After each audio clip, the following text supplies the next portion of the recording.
Evening, everyone. Welcome to the Carson City School District Board of Trustees meeting. Today is Tuesday, September 23rd, 2025, and we're going to call the board workshop to order at 6 o'clock p.m.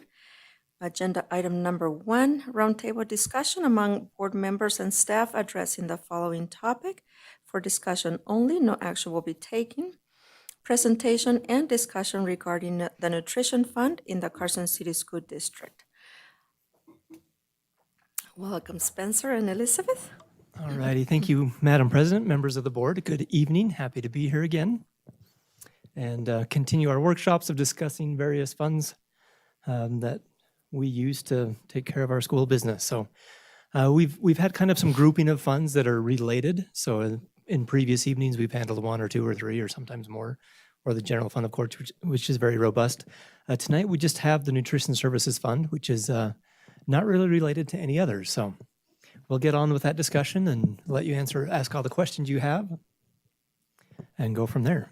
So you should have a handout that Ms. Renee provided for you that shows very similar format to what we have, that kind of shows the expenses that we have budgeted for this year. And that's in the top of the page at green. A little bit different. We haven't focused on the revenue of the others because there's not a lot of volatility to the revenue of some of those other funds. This one's a little bit different, so we'll spend a minute going over kind of the different revenue sources that affect this fund, and then just compare the two for an overall view. So, as with all of our funds, we tend to be very heavily cost involved in salary and benefits for personnel, and this fund is no exception.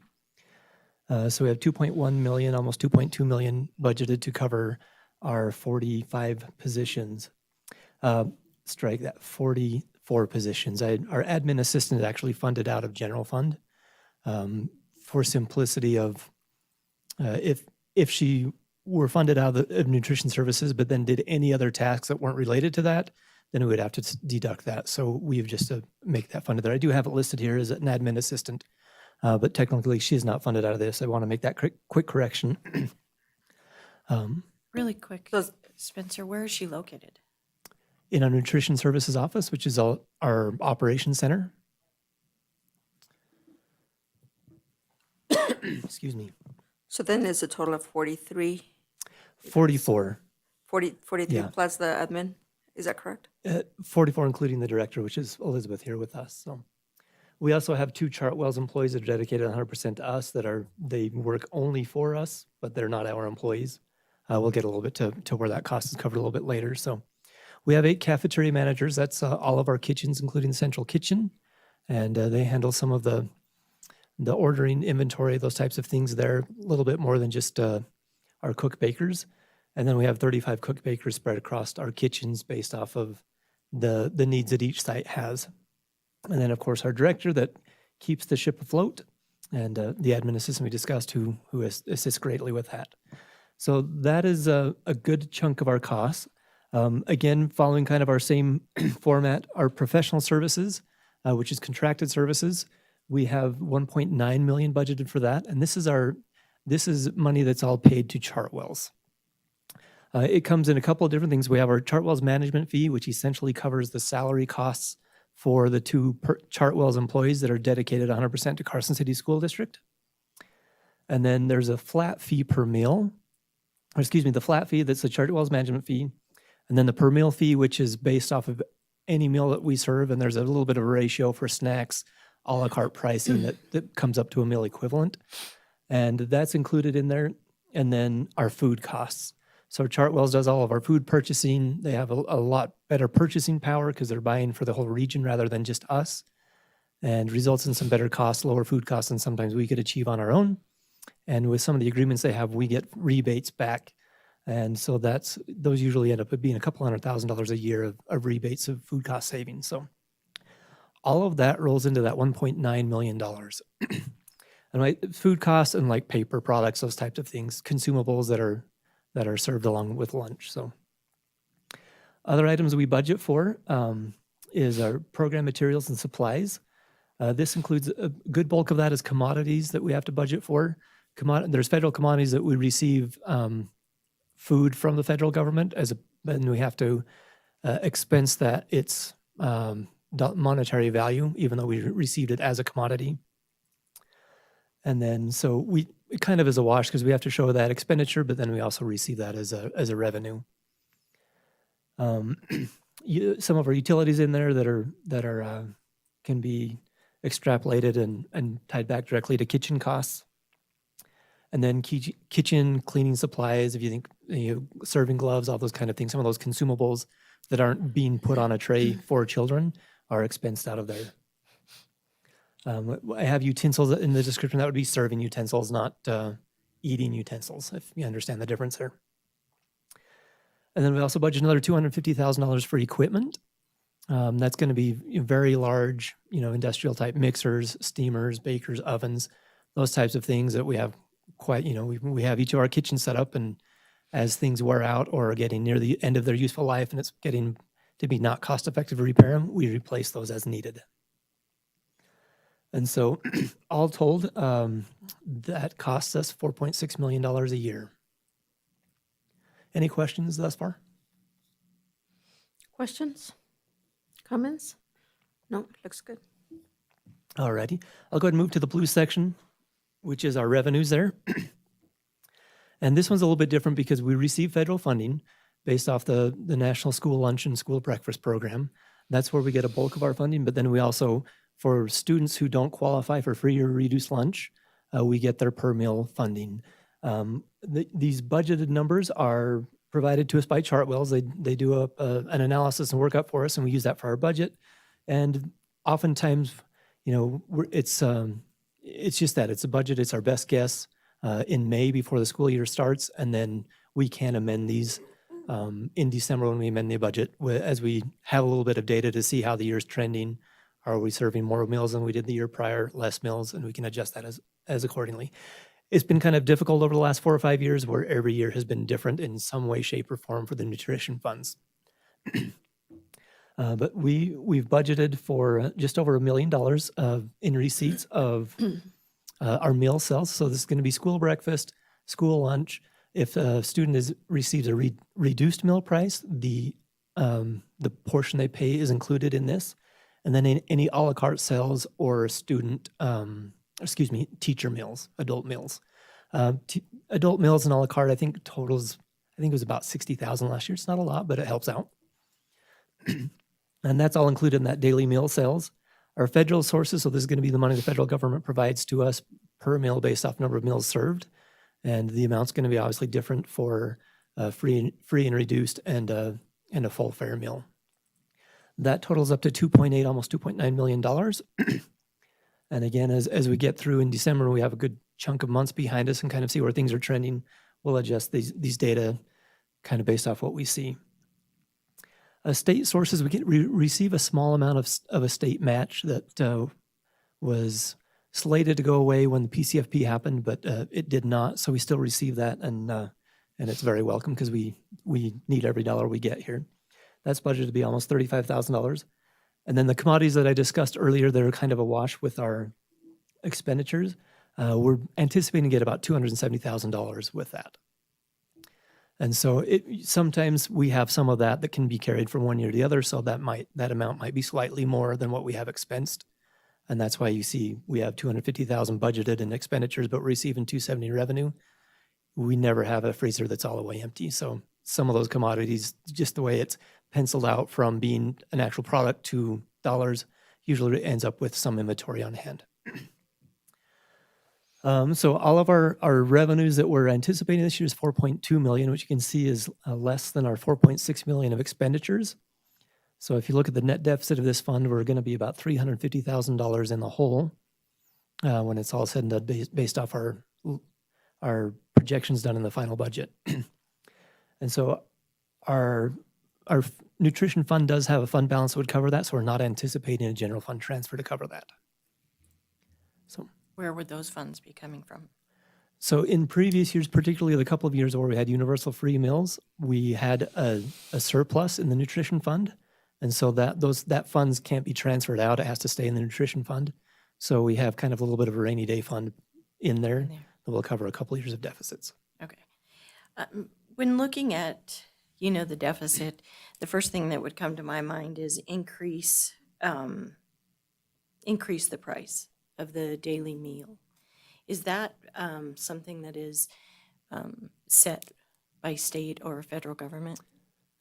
There are some guidelines with that. It's a very fine line we got to walk with following the guidance that we get and also not getting the community in an uproar if prices are increased too steeply.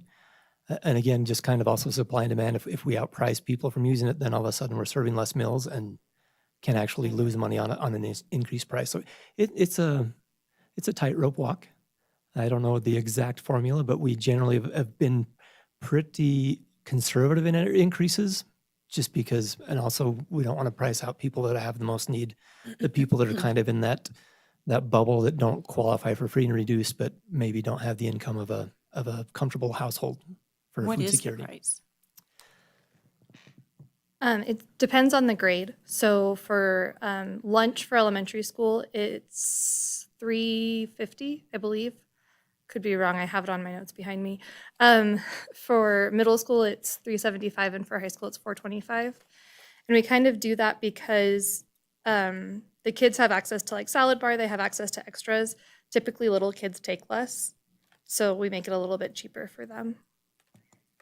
And then is there a fee for breakfast? Elementary and middle school.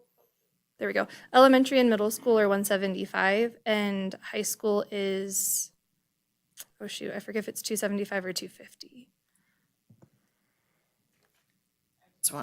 That's very reasonable. So I was just asking to see, Yeah. so those who are watching know that it is a reasonable amount. Yeah, we look at the school district around us to make sure that we're not priced way under or way above, kind of to see that. A lot of factors go into that price. I would just add too that there's, and Elizabeth, you don't have to get into this, but the federal government does require us. There's some crazy formula where we do have to increase prices each year, but it doesn't necessarily apply to all the different schooling levels at the same time. So it gets kind of funky. But what was happening over a decade ago is that the reimbursement rates from the feds were going up, but districts weren't necessarily increasing their prices to kind of in tandem. And so the feds wanted those prices to, like, if the reimbursements were going to go up, they wanted the prices to go up as well.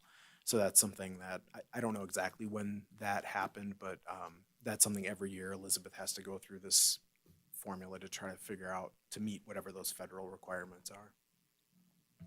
With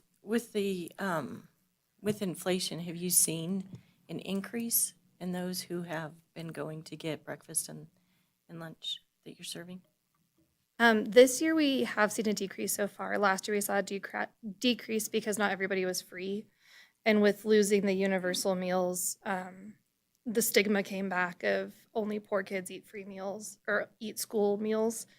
So we have seen that. Also, as Spencer mentioned, there's a lot of families that fall in that income gap where they technically make too much to qualify for free or reduced, but they don't make enough to have a comfortable household income. This year, I believe a family of 4 can't make more than like $47,000 annually gross and qualify for free meals. So it's pretty unrealistic, the income guideline. So we have a lot of families that fall in that gap where they can't necessarily afford anything they can't afford $7 a day for a high school student to eat breakfast and lunch, but they also don't qualify for aid. Sorry if I'm monopolizing, but because what I would find interesting as well is to see whether or not, since we aren't free anymore, if students are going without.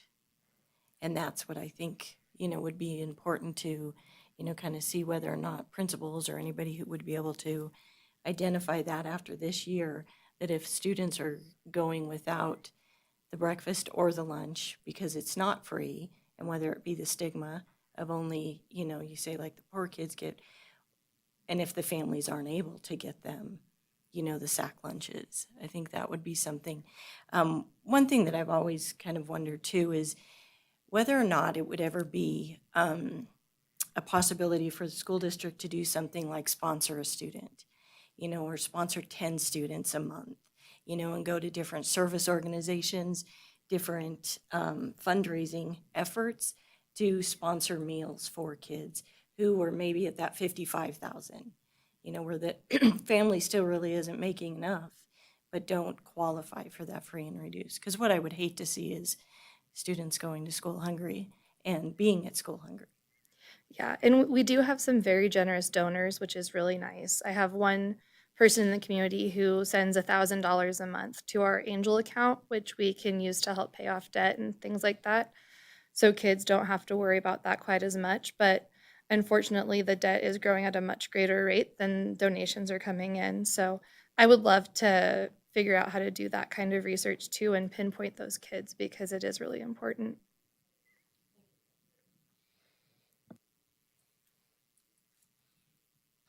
Keep in mind, we do have a policy that if a student goes and requests lunch, we do feed them. So, so that no one's turned away. But it is So while we have your attention on that, then, if somebody were to want to donate, hoping that the paper picks this up, but if they are wanting to donate, where would they donate for this particular reason? Yeah, they can send a check to 398 North Richmond Drive, Carson City School District Nutrition Services, and just write a note or, somewhere on there that it's for the Angel account. So Elizabeth, that does not go through the foundation? It goes directly to your department? Correct. Okay. And if people want to specify, like, oh, I want this to go towards kindergartners, or I want this to go towards Bordewick Bray Elementary School. Don't do it to Bordewick Bray because everybody eats for free there. But a specific school or a specific grade, we can do that too. They just need to let me know what they want. Okay. Thank you.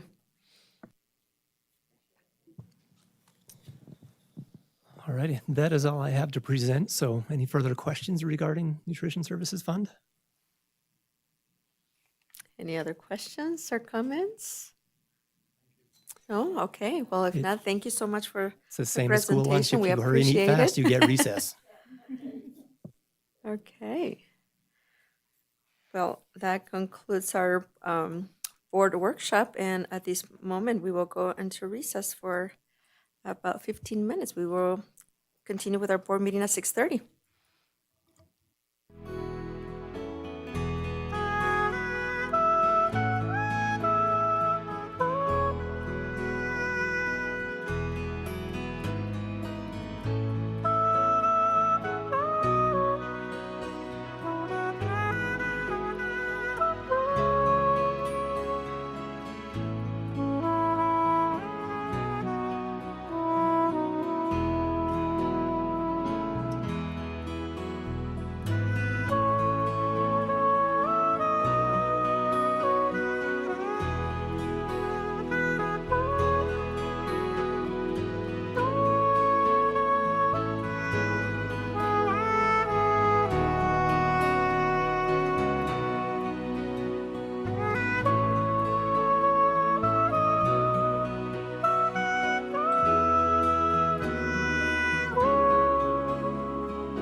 Again, we are going to continue with our board meeting, and we're going to call it to order at 6:30 PM. Agenda item number 2, adoption of the agenda as submitted, and this is for possible action. Second. Okay, moved by trustee Walker and second by trustee Werner. Any board discussion? See none. Any public comment? See none. All those in favor? Aye. Any opposed? Motion carries. Agenda item number 3, flag salute by Molly Walt.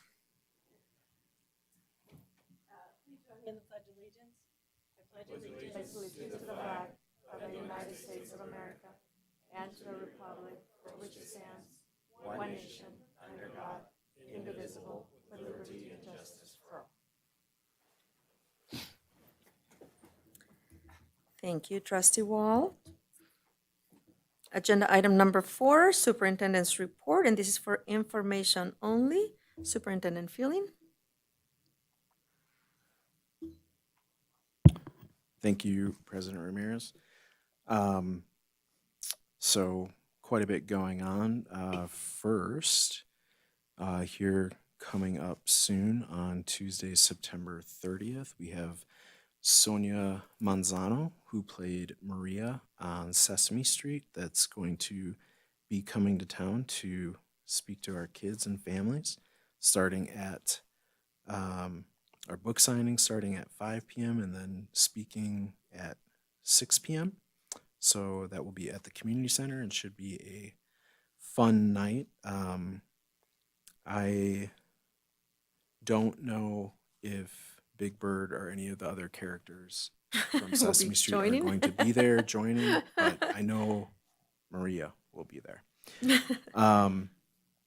We had our first Community Connections event of the year last Wednesday evening, focused on our CTE programming and a lot of the kind of planning to align with careers and possibilities at Western Nevada College. And we had Dr. Dana Ryan from Western Nevada College, Candy Robles from Carson High School, just really laying out, I think, some of the incredible paths that we can offer for our students.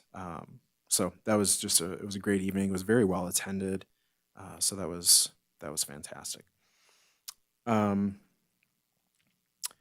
If you didn't hear, which I know you did, but the state had a bit of a technology issue over the past weeks, and so there was expected to be a delay in the release of the star ratings for schools. So the Nevada School Performance Framework, or NSPF, by federal law, they have to rank all of the schools in the state by some system. Some states do A, B, C, D, F, I guess.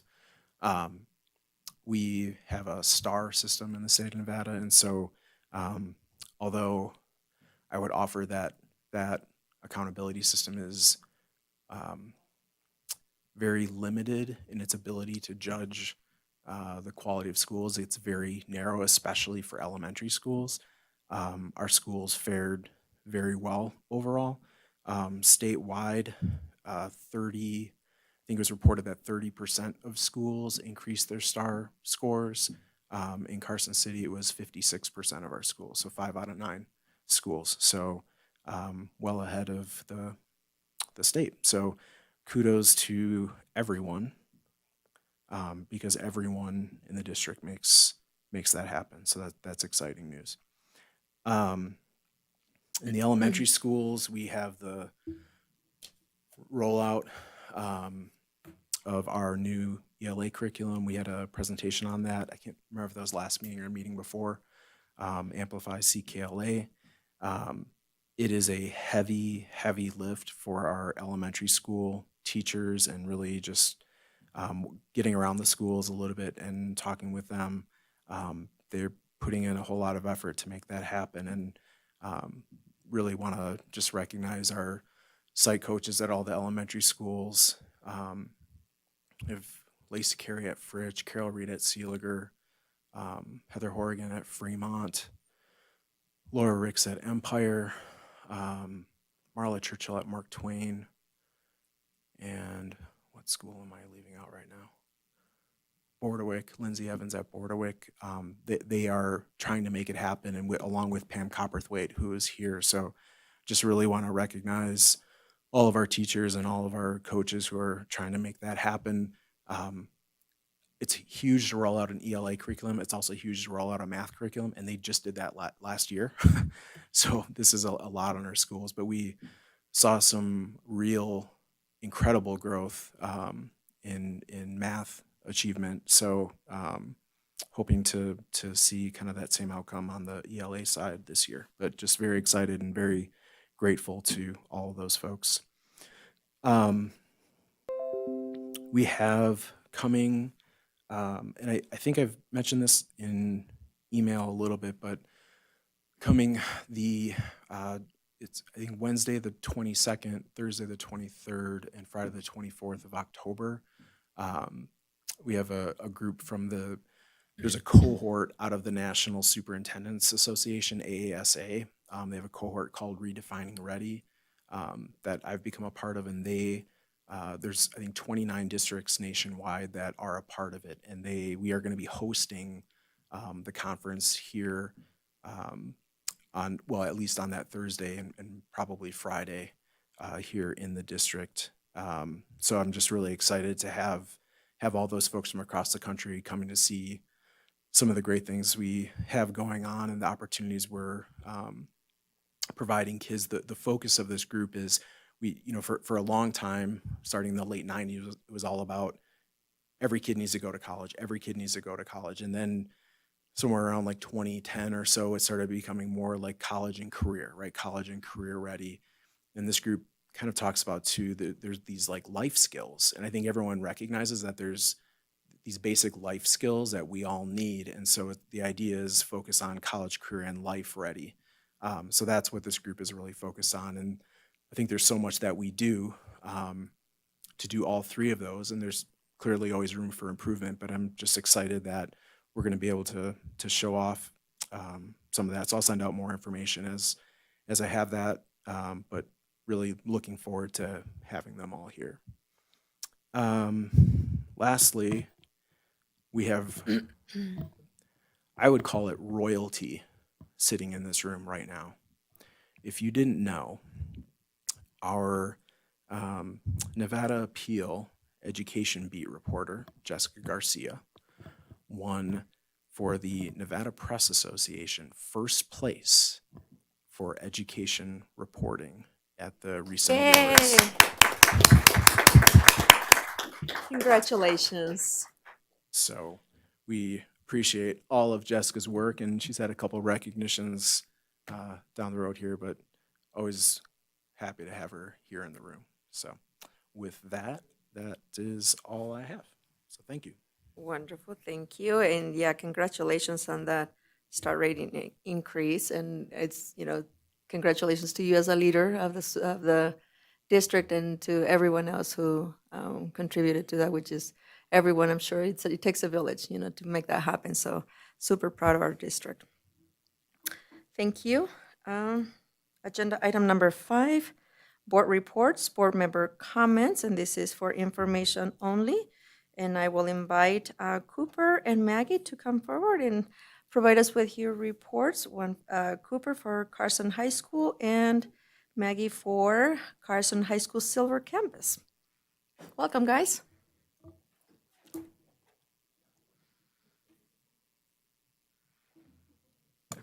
Hi, I'm Cooper Fueling, Carson High School student body school board representative.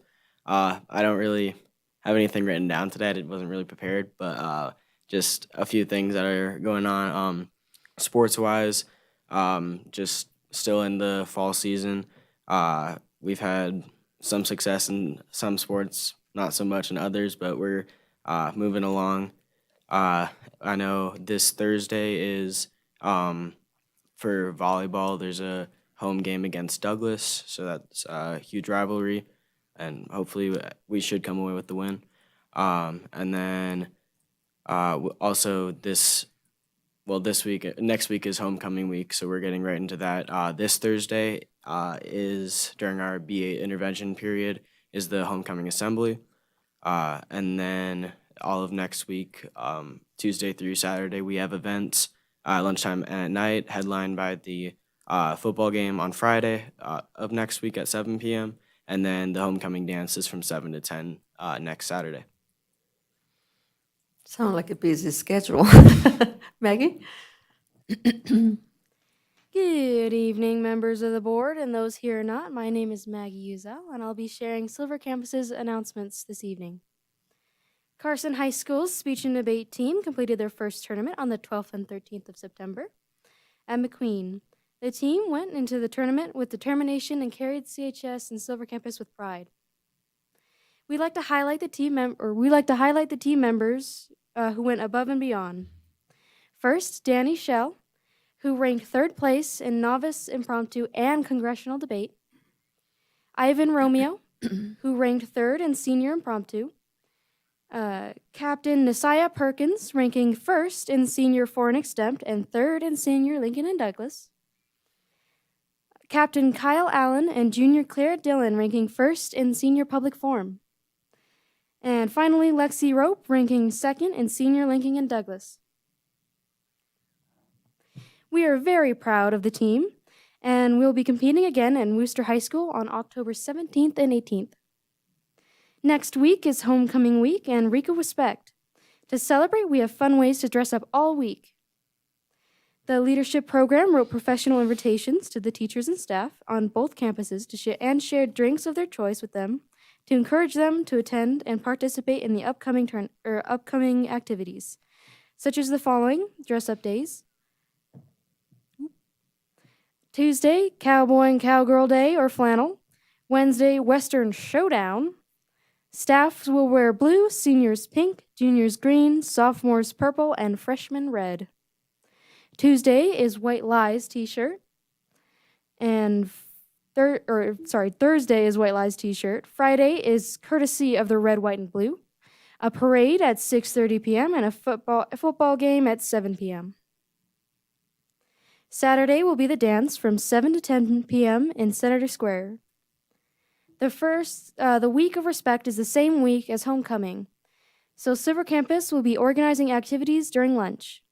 This concludes the announcements of Silver Campus. Have a wonderful rest of your evening. This is Maggie signing off. Thank you both very much. You both did very well. We appreciate your guys' report and enjoy your week. Thank you. All right. Nevada Association of School Boards, NASB update. Trustee Werner, do you have anything for us?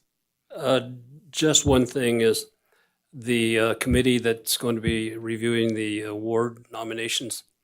We've now received the letters, the award nomination letters, and we'll start going through those. And we received quite a few this year again, which is a good thing. So for the next couple of weeks at least, the committee will be going through those to try to make a determination of who may get the award. And that's all I have for NASB. Yes, go ahead. And I would say thank you to Trustee Varner, because those of you who haven't been on the committee have no idea the amount of paperwork you receive. And it is a labor of love to get through them all and to really give them fair and full attention. So thank you for doing that for us, Richard. Yeah, no problem. I don't know if I enjoy it, but it's something that needs to be done. And it does take a lot of time, and glad to do it. You mind if I ask you how many you got? I got the package about that thick, and I haven't gone through it yet to count them all, but there's a bunch. So you have quite a bit of homework. Well, thank you, like Yeah. Mike A said. couple Thank- hours every day for the next couple weeks, probably. Oh my goodness, that's a lot of work. So thank you for your work. All right, announcements. Michelle? No report for Mark Twain this week, but I have some great info coming from the high school, from Carson High. Let's see, we have Rotary Teacher of the Month was announced from Carson High. It's Ben Spence.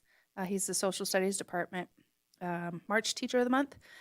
Volleyball, Abby Franco leads the 5A North Sierra in hitting percentage and kills. Emma Sanders and Julie Salanoa are 1 and 2 in serving aces, and Carson is tied with Bishop Minogue at the top of the league.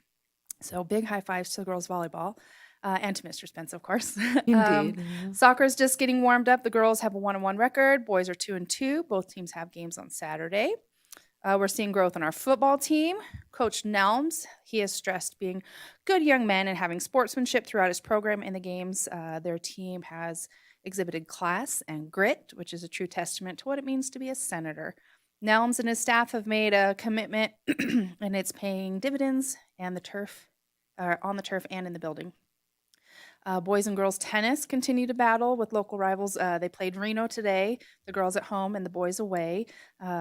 I'm not sure how the girls are doing. Reno's undefeated, though, so we're just showing up and having a good time today. But they play Reed on Thursday, and the boys will be at home for that. It's going to be senior day, so come support our one senior boy.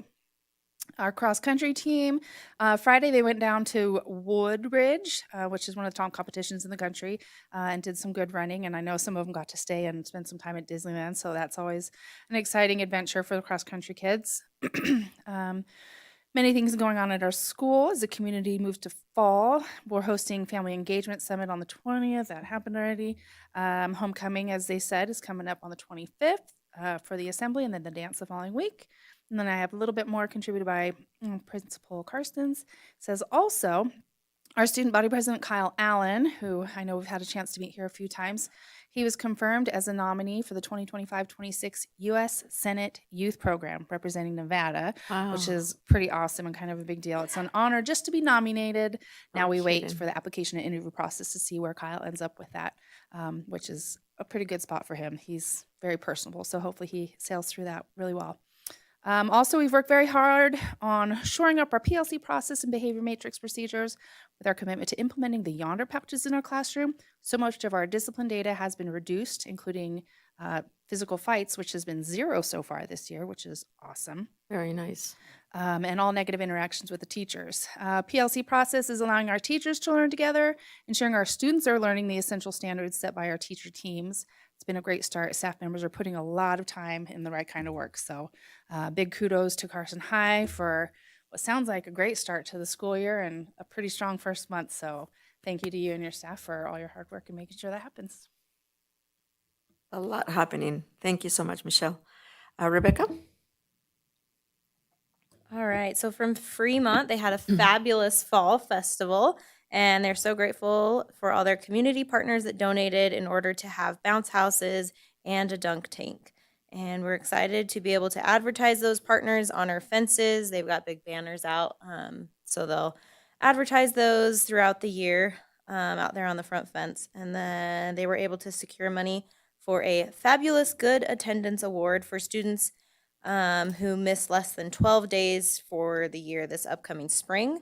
And then they're looking ahead and enjoying the opportunities of working with all students to maximize their potential. That's from Dr. Ward. Thank you so much, Rebecca. Matt? Oh, I'm sorry. I skipped Richard. Sorry, forgive me. Richard? No problem. I just wanted to comment, I was able to attend that Community Connections meeting the other night along with President Ramirez. And it was very well attended. And I have to say that I really enjoyed the presentation made by Mrs. Robles and the lady from Western Nevada. I actually learned a lot. And so I just wanted to thank you for putting that on. It was really good. So thank you. And then I have a report for Boardwick. They're having their first family engagement night on Wednesday, October 1st.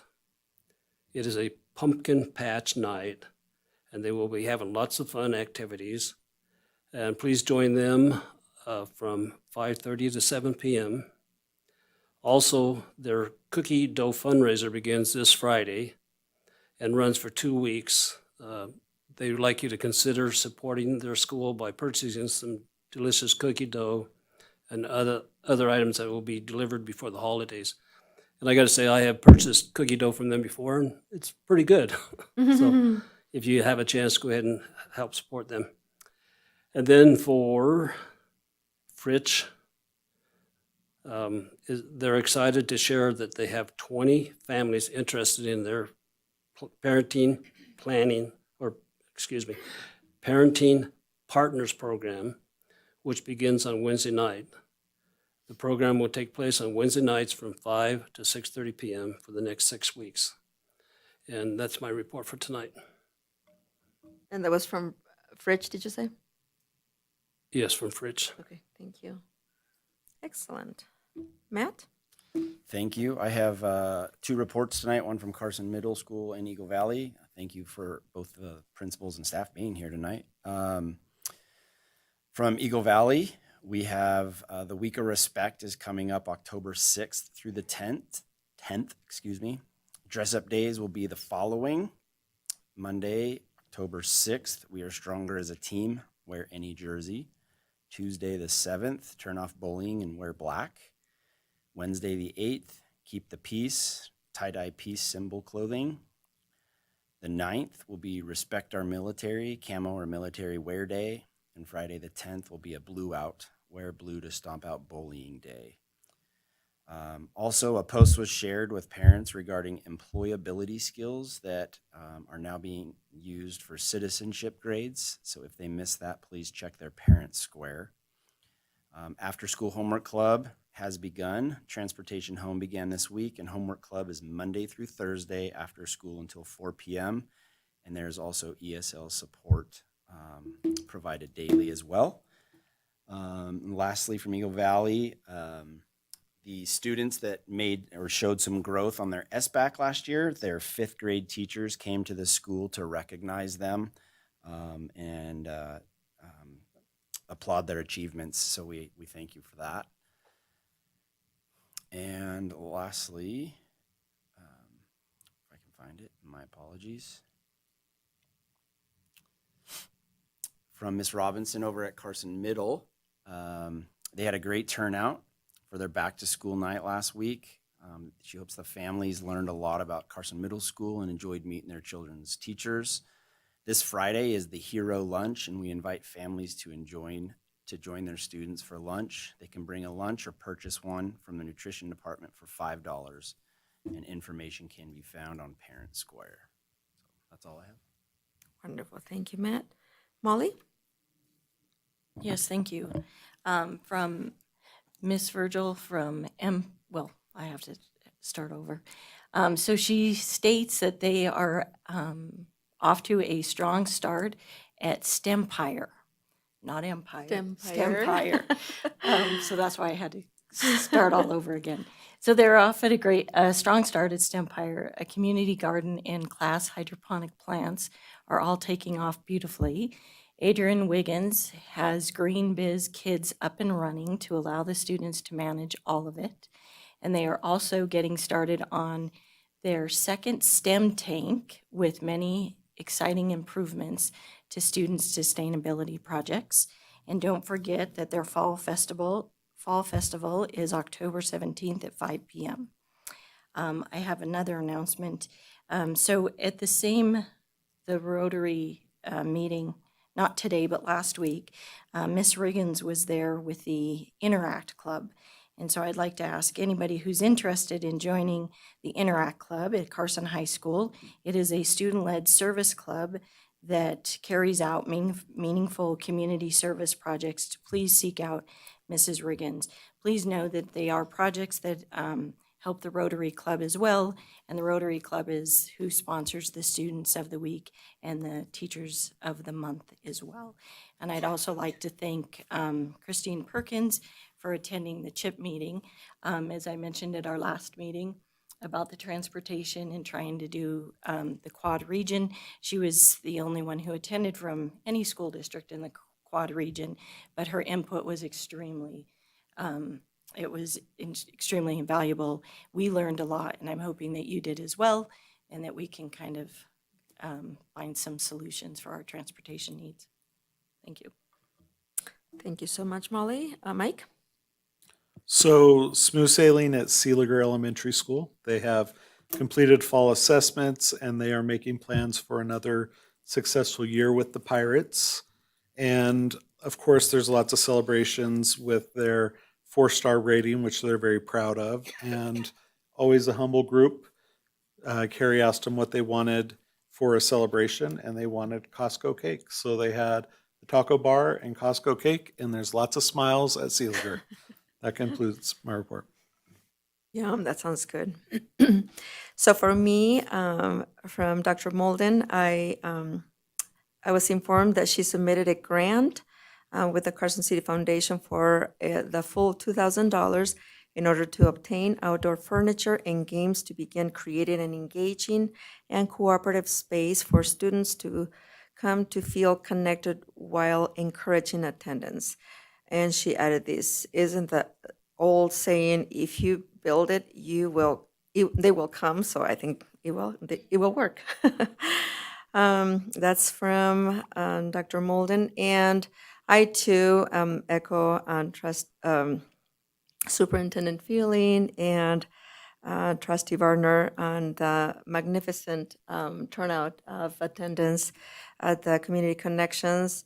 I love to see, and I appreciate the strong collaboration that we have, that the district has with the college in creating a smooth path for our students that are pursuing CTE careers. In my opinion, they're two strong entities that are bringing the best best of both worlds, if you will. Let's see. Yeah, I would say a special thank you to Candy Robles and Dr. Dana Rabin. They did an amazing job. You can tell that they work very, very well together. I also attended the chronic absenteeism meeting. That was also a good meeting, and we realized there's work to be done, and we're excited to get some work going this academic year. I also joined Dan Davis and Christy Perkins today at KOLO Channel 8 and Telemundo. We went to promote the speaker, Sonia Sandano, who will be joining us, as Superintendent Phelan mentioned, on the 30th. We hope that we have a good turnout. I believe I'm going to remind everyone about the date. It's September 30th, 6 p.m. Here at the community center. So hopefully those that are watching tonight's meeting, they will remember that it's here, not at the high school, but here at the community center. And again, thank you, Dan, for coordinating those interviews. And then we also did an interview yesterday at the Spanish radio station. So again, thank you for coordinating that. I think they're going to help us promote this event in hopes that we have a good turnout of parents. And that concludes my report. Okay. Agenda item number 6, association reports for discussion only. Do we have any association reports? I see someone nodding their head. No association reports, okay.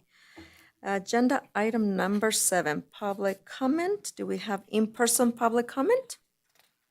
No, and I was told that we do not have online public comment. So at this moment, I will close public comment.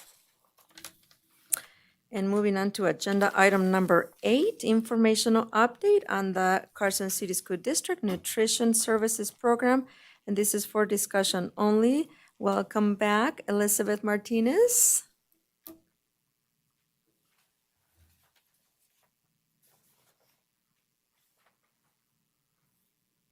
Hello again, Madam President, members of the board. Thank you for your time tonight.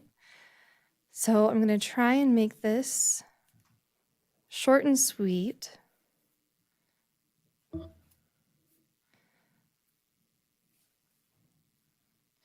Alrighty, so just a little update. I'm hoping to give you guys a little bit more information on what we talked about earlier with Spencer. And if you have any questions, please feel free to interrupt and ask them along the way. So a really interesting thing is how our nutrition department gets paid. As Spencer said earlier, we don't share money with anybody. We are paid through the USDA, and money has to only go to nutrition and stay in nutrition. So we're a federally reimbursed program. So these numbers in front of you are from last school year, And I just used last school year's because we have our audit from last school year, so I can show you the reimbursements later. So per paid meal last year, we got a reimbursement from the federal government of 59 cents. Per reduced price meal, we got $4.29. And then per free meal, we got $4.66. So, and thank you, Ms. Renee, for changing that for me. I had a typo on that she changed earlier today. So each lunch that we make last year cost approximately $3.60 to make, and that includes food cost, paper cost, salaries, benefits, and other expendables. So for free meals and reduced meals, that's a pretty good deal. But for paid meals, when people aren't able to afford to pay their cost of the meal, that's what kind of gets us in a little bit of hot water and a deficit, or part of it at least. So it's about $1.60 for food and paper products, and then about $2 per meal last year for our benefits and salaries. We do receive the highest reimbursement available in the continuous United States, so that's kind of cool. It's because our program runs so well, we don't have any major deficiencies. And any questions on that slide? Questions? When you say we receive the highest in the contiguous, we as a Carson City or like state of Nevada? Carson City School District. Wow. Yeah. Nice. Yeah. All right. So a big part of reimbursement is CEP. So that stands for Community Eligibility Provision. And it's a national provision where we're able to feed all students for free without collecting household applications. So it's a big deal because without household applications, it saves a lot of administrative time. It saves families stress, and it saves students embarrassment because just everybody eats for free. So we don't have to worry about that stigma we talked about earlier of only people who can't afford to eat school meals. So if we can operate CEP or not is based on the percentage of students in a given population. It can be per school or per number of schools that are receiving federal assistance, such as SNAP or FDIPR or TANF or Medicaid. So we are a little bit concerned with our numbers with the SNAP and Medicaid changes coming down the pike, but we're not entirely sure how exactly that will affect us yet. It's all speculation. So an example of how CEP runs, and I hope this makes sense in the end, just to kind of give you an idea of why reimbursement is the way it is. So if we have 50% of students in a given population qualify for free or reduced meals via federal assistance programs, we take that 50%, and there's this random number that the government chose of 1.6. That's because Congress decided that for every student that qualifies automatically, 0.6 of another student would qualify with an application. I don't know why that they chose that arbitrary number, but it is what it is. So 50 times 1.6 equals 80%. So for the meals served at that population, we get to claim 80% of those meals at the free rate. So if we serve 100 meals at that site, we'd claim 80 meals for free, 20 meals for paid. Now, if there's any difference, we have to make up that difference somehow with funds such as a la carte sales or from the general fund or something like that. So for this particular example, using the rates from last year, if we served 100 meals, it would cost us about $360 to make those 100 meals. We would get about $384.60 in federal reimbursement. So we would be $24 in the black. So, and it increases exponentially. You can kind of see that. So all that to explain this slide. So the green line at the bottom is the number of schools that we were serving at 100% free. The blue line is the number of meals served that year. And then the purple line is the reimbursement we received that year from the government. So you can see how exponentially it increases when we have all of our sites eating for free. I don't have the numbers for 24, 25 yet because we don't have that final audit yet back from that. But I think the numbers kind of speak for themselves, unless you guys have any questions about that. Questions? Yes, can you explain, so what schools eat for free? Because you had mentioned that in the workshop, like Bordewick. And which ones, or you don't have to go over which ones do and don't, but how are they determined? Is ones that do and don't?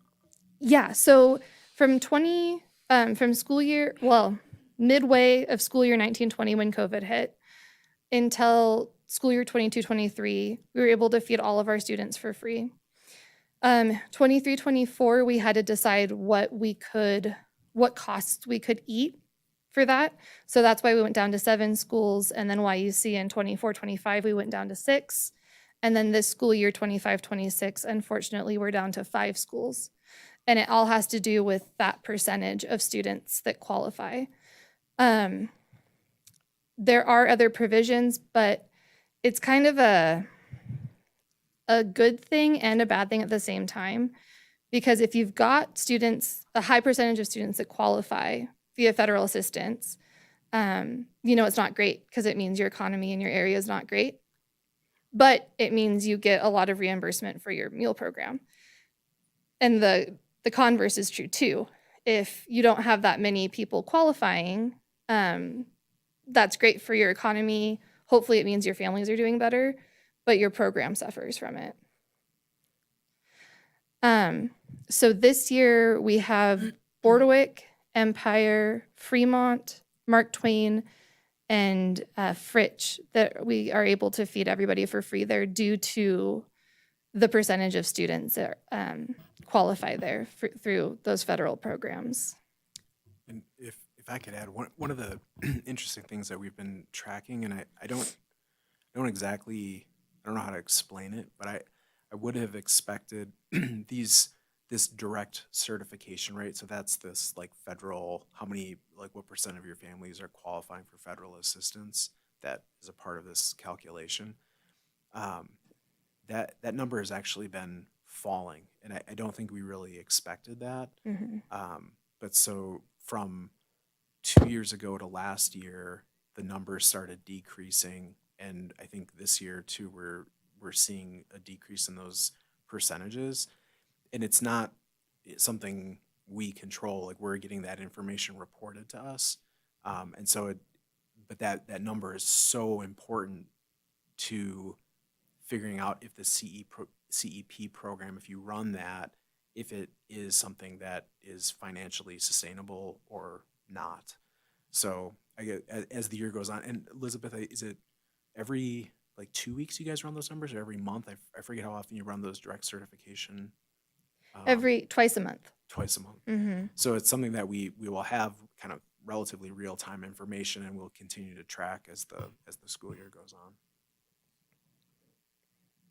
And, just to go back to Trustee Walt's question earlier, the formula for the price for the meals and all of this is very technical. And so I wanted to publicly thank you, Elizabeth and AJ, because I started a job in which I adopted a transition from CEP to paid free and reduced lunch meals, and it is a lot of work. And so we're very fortunate to have people with the expertise that we do here, and just know that you're given this much of a window. It's like you must raise your price by at least 25 cents, but not go over this amount. So it's all very complicated. And so thank you for doing the work for us. And I guess my concern is with the price of food, and I think there's a lot of families that are struggling more than we even know right now. And I hope that our principals are keeping an eye on it and identifying kids that need that support, because I think people don't want to shout from the rooftop they need help.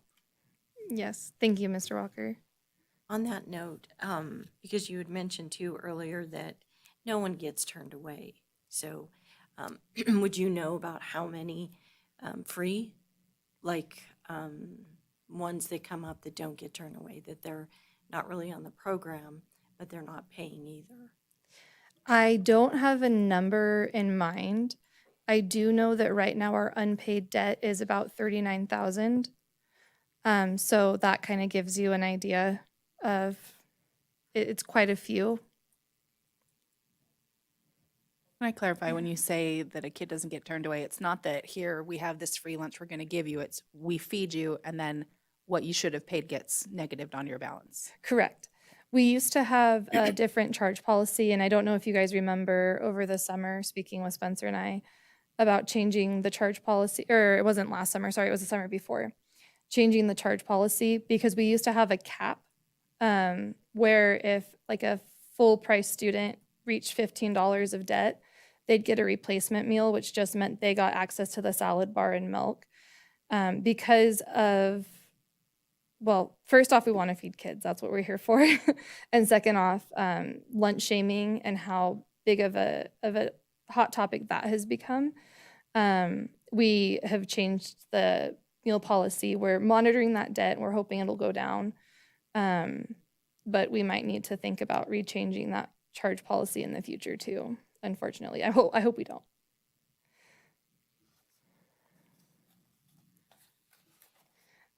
Alrighty, so more information about Ms. Walt's question earlier about the future. So what we're looking at for school year 26 and 27, CEP at Boardwick and Fremont may not be sustainable. So we get to operate the community eligibility provision on a 4-year cycle. So on year 5, we have to redo the data so that basically the government can see your school still needs this. We're currently using data from school year 22-23, so this is the last year we get to use it. And in school year 22-23, we were obviously in a lot worse economic state because we were still just barely recovering from COVID. By school year 28-29, I will have to make completely new determinations for every site that is currently CEP. So with the numbers that we're seeing for direct certification, it is a very real possibility that no schools in our district will be able to operate CEP. We're hoping for change. I've been to Washington, D.C. a few times now to advocate for extensions of CEP, other universal meal type programs. So the fight is not over, but it is not going in our favor right now either. So as AJ mentioned, a lot of these things are out of our control, the CEP numbers, stuff like that. We are trying to mitigate costs to our families to have the best quality for the lowest cost we can. My team is working incredibly hard to make delicious food. We're doing more scratch cooking, and they're short-staffed, and they're still doing it because they're absolutely amazing. These are actually our dishes from the high school. So you see our beautiful salad bar from the high school and some scratch-made pozole they made last year. And then, of course, that would be supplemented with fruits and vegetables from the salad bar. And then we're also getting parent and student feedback. So we do an event called Student Choice, where we present them a couple new items, and then students get to vote on which one they like after sampling them. We send out principal surveys. We like to try and get parent feedback at like back to school nights and stuff like that. We had some QR codes for parents. So that is our plan so far. Last question, I promise. Thank you for your presentation, and thank you for all that work. I mean, honestly, when it comes to the numbers, I do not know how you do it, but thank you for doing that. I'm surprised I can too, to be honest. Molly? Are there grants for nutrition programs? So there are grants for things like equipment, but there's not so much grants for unpaid meal debt. I'm assuming that was kind of what you're getting at? Yeah, I wish. Like I said, we're just relying heavily on community donations. Anybody else? Questions? I Rebecca? have one question. In the past, like towards the beginning of the school year, They would encourage parents to fill out like the forms so that they can turn those in and be able to continue this free meal program. Is that not something that will help in the future? Like, are you not getting enough, or that just, it's something entirely different that's making this go away? Yeah, no, that's a great question. Thank you. We have done that. And actually, I'm going to be sending out a parent square tomorrow. So you read my mind. Because there's a 30-day grace period at the beginning of the school year from last year's eligibility status. And that ends on the 30th. So I'm going to send a reminder out tomorrow. The low free and reduced that we have right now is due to not getting a lot of applications because people aren't reading our blurbs saying please apply, or people don't want to apply because, you know, it, like Mr. Walker said, you don't want to shout from the rooftop, hey, I need help over here. Also, a lot of people in that income gap where they don't qualify for aid, but they also can't really afford $7 a day. So then if you get more of those applications, will that help? It could potentially. There are different federal provisions that are a little bit trickier to run than the community eligibility provision. But depending on how many free and reduced applications we're able to approve, there's potential. Okay. If I could, I pulled up what are called the income eligibility guidelines for free and reduced, and it just is always so striking. This kind of came, Elizabeth had mentioned this in the prior presentation, but how low, excuse me, that threshold actually is. So the example, and just in my mind, you have a single parent with one child, so a household of two. To be, by federal guidelines, considered in poverty, you are at an income threshold of $21,000 or less. So that's poverty. To qualify for free meals, that household would have to make less than about $27,500 or about $2,300 a month, right? So that is a really, really low threshold to qualify for free lunches. For reduced, it would be under basically like $39,000. So that offers a little more space, but really to get, it's where I think on the application side, it can be so hard. Like you have families that apply and that's a low number. So there's just a lot of families that, I would argue for a family of two, if you're making, say in the $40,000 range, there's probably some struggles going on trying to make ends meet, yet you would not qualify for any assistance. Yeah, and again, that is gross income. So Right. Yeah. yeah, so for example, with our cost of living right now, I had one parent reach out last year to see if they could get some assistance. They're a single parent of one child, and they make pretty decent, they gross a pretty decent income on paper. They brought in about $4,000 a month. But you then take into account that for a 2-bedroom apartment, they were paying $2,400 a month. And that's not a whole lot of money left over to make the other ends meet. So that is a very real reality for a lot of our families. Thank you for looking that up. Yeah, that's a tough situation.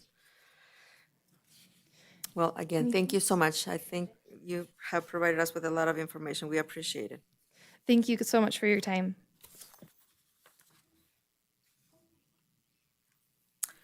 Okay, moving on to agenda item number 9, informational update on the CCSD summer school program for the 2024-2025 school year.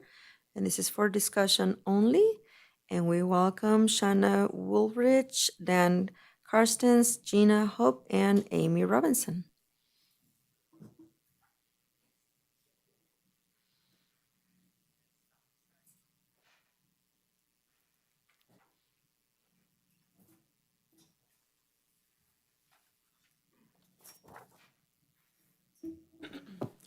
Hey, good evening, everybody. The real star of the show is Shauna over here because she runs the whole summer school program really and is really kind of the architect of it. So I know that our fabulous middle school principals have I'm sure they'll have a few things to say too, but I'm going to go ahead and turn this over to Shauna. So Shauna Wooldridge. Amy Robinson. Okay. And Gina Hoppy. Okay, so we'll get into it. I used the same presentation that I presented to you guys last year, but with this year's data. So there is some comparisons with last year's data so that we can kind of see where we're going, but a lot of it's really good. So we're going to go over summer school data, supports during the school year, and then our middle school principals will talk about students retained in middle school. Okay, so our goals for summer school are always the same. It is to get our high school students to be closer to graduating. So we always shoot for the standard diploma, which is 24.5 credits. We allocate 300 seats for high school students. It's all done in our tech center. For middle school, we are looking for the students to be able to earn credits towards coming to the high school. So our 7th grade are working on classes that they failed. Our 8th grade are trying to hit that magic number of 5 to be able to promote. So 1.5 for English, 1.5 for math, 1 for social studies, and 1 for science. And we do allocate 100 seats for middle school students, 50 at each middle school. So this is the one that I am using to kind of compare our numbers. So I pulled credit reports from Infinite Campus for last year and compared that with what I presented to you last year. So I set for credit deficiency last year for our high school students that are earning less than 5 credits per year, which is a little bit low considering we're shooting for 24.5, but there's lots of ways for them to earn additional credits during the school year. So that was kind of a good gauge for our middle school students. Set it at 2 credits for 7th graders or less, and then 4.5 credits for 8th grade or less. So if you look through our high school numbers, our credit deficiency is getting less. So we were at 452 students the previous year. Last year, we were at 349. When I ran this data, that includes the credits that they earned in this year's summer school. So this year's summer school has an impact in the number of students who are credit deficient when I pull those numbers. Do you want to talk about yours? Sure. So we decreased the number of credit deficient students from 23-24 to this last year. And that's always our goal we want 0. We want nobody to be credit deficient. So we've implemented quite a few interventions and credit recovery classes and things to support kids to help with that. So we're making progress. Unfortunately, our numbers went up, but we are working on some solutions for that, including the credit recovery classes, looking at our advisory classes, looking at our EL population. So we are working on some solutions for that.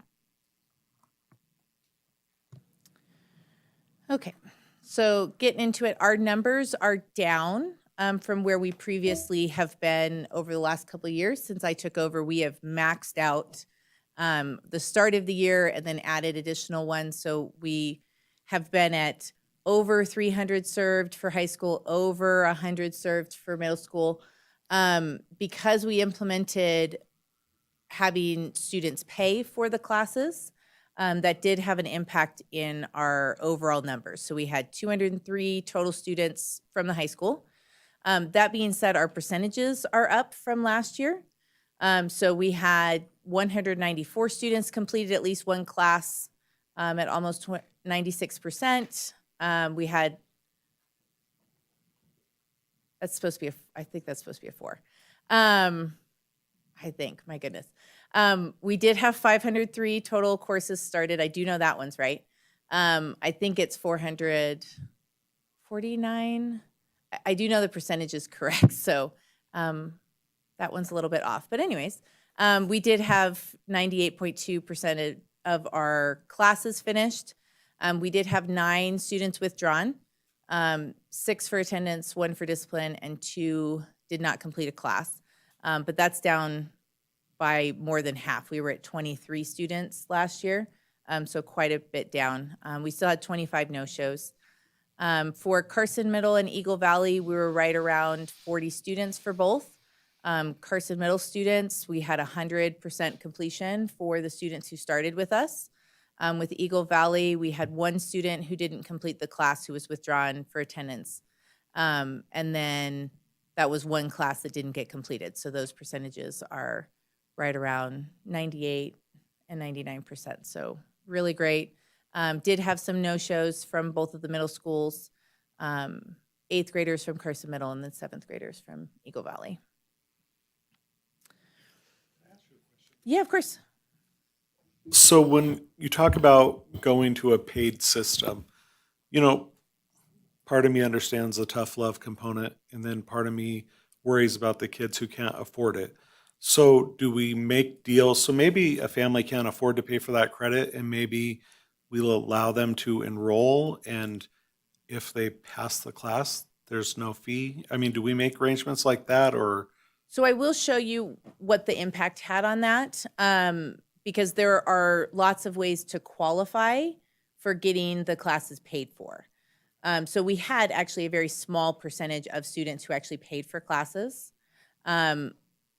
Because it was my first year having students pay, I will say there were definitely some mistakes in that of students who should have paid that didn't because I was looking at the wrong stuff like that. Like things came in fast. We always have kids register the day that we start, which creates a whole lot of chaos. And so with that being said, there were a couple choices that I made that allowed some students to stay and complete classes at a free rate because of some hardships that they were going through. So I did make some judgment calls on that. And like Carson Middle, we were free lunch last year, so all of our kids went free. So they used that criteria as well. Yeah, that has a huge impact. Like when I show you the numbers of kind of where everybody fell for demographics, like free and reduced lunch had a huge impact on students paying or not paying. Oh, wait, before you switch. And I just hope we keep that in mind as we go forward. Just, you know, the families who don't have a lot of money sometimes are the students who struggle the most. And so as a district, if we have to put our heads together, I want to make sure that we're not disenfranchising students and leading them to drop out or fail out of school. For sure, absolutely. Out of the 25 no-shows, if they paid, do they get a refund? They do, yes. We had one who did not show up, and they have to apply for the refund, so they have to come in and talk to us. So we did have, we had 2 refunds that we gave. One was for a child who didn't show up. We had another one, we had a mistake in the classes that, and we gave a partial refund for that. So there were a couple pieces with that, yes. Could you remind me what we're charging? We are charging $100 a class with a max of 2. So if the students do more than 2, they only pay $200. So it's $100 for one, $200 for 2 or more. If they are reduced lunch, it is cut in half. So it's $50 for one class, $100 for 2 or more. I really fought for that because when we get into this and we have the ability to have students take more classes because there's time, they're able to get a lot further towards not being credit deficient. For our high school, we had mostly 9th, 10th, and 11th grade. We did have a larger amount of 12th grade, and we had a larger amount in our summer school graduation, which was really awesome. They worked really hard to be able to get that diploma at the end of the summer, which was awesome. But we did have quite a few underclassmen that were there. For middle school, for Carson Middle, we had more 8th grade than 7th. Eagle Valley, mostly 7th, and a few 8th grade. I moved some stuff around, Gina, I'm sorry. I know you made notes. So for our ethnicity, we had similar numbers to kind of our ethnicity in the school, where we had a large amount of Hispanic students, Caucasian students, and then a smaller amount of Asian, Black, African American, multiracial, and Native American. With our middle schools, the ones that we had were just either Caucasian, Hispanic, or multiracial.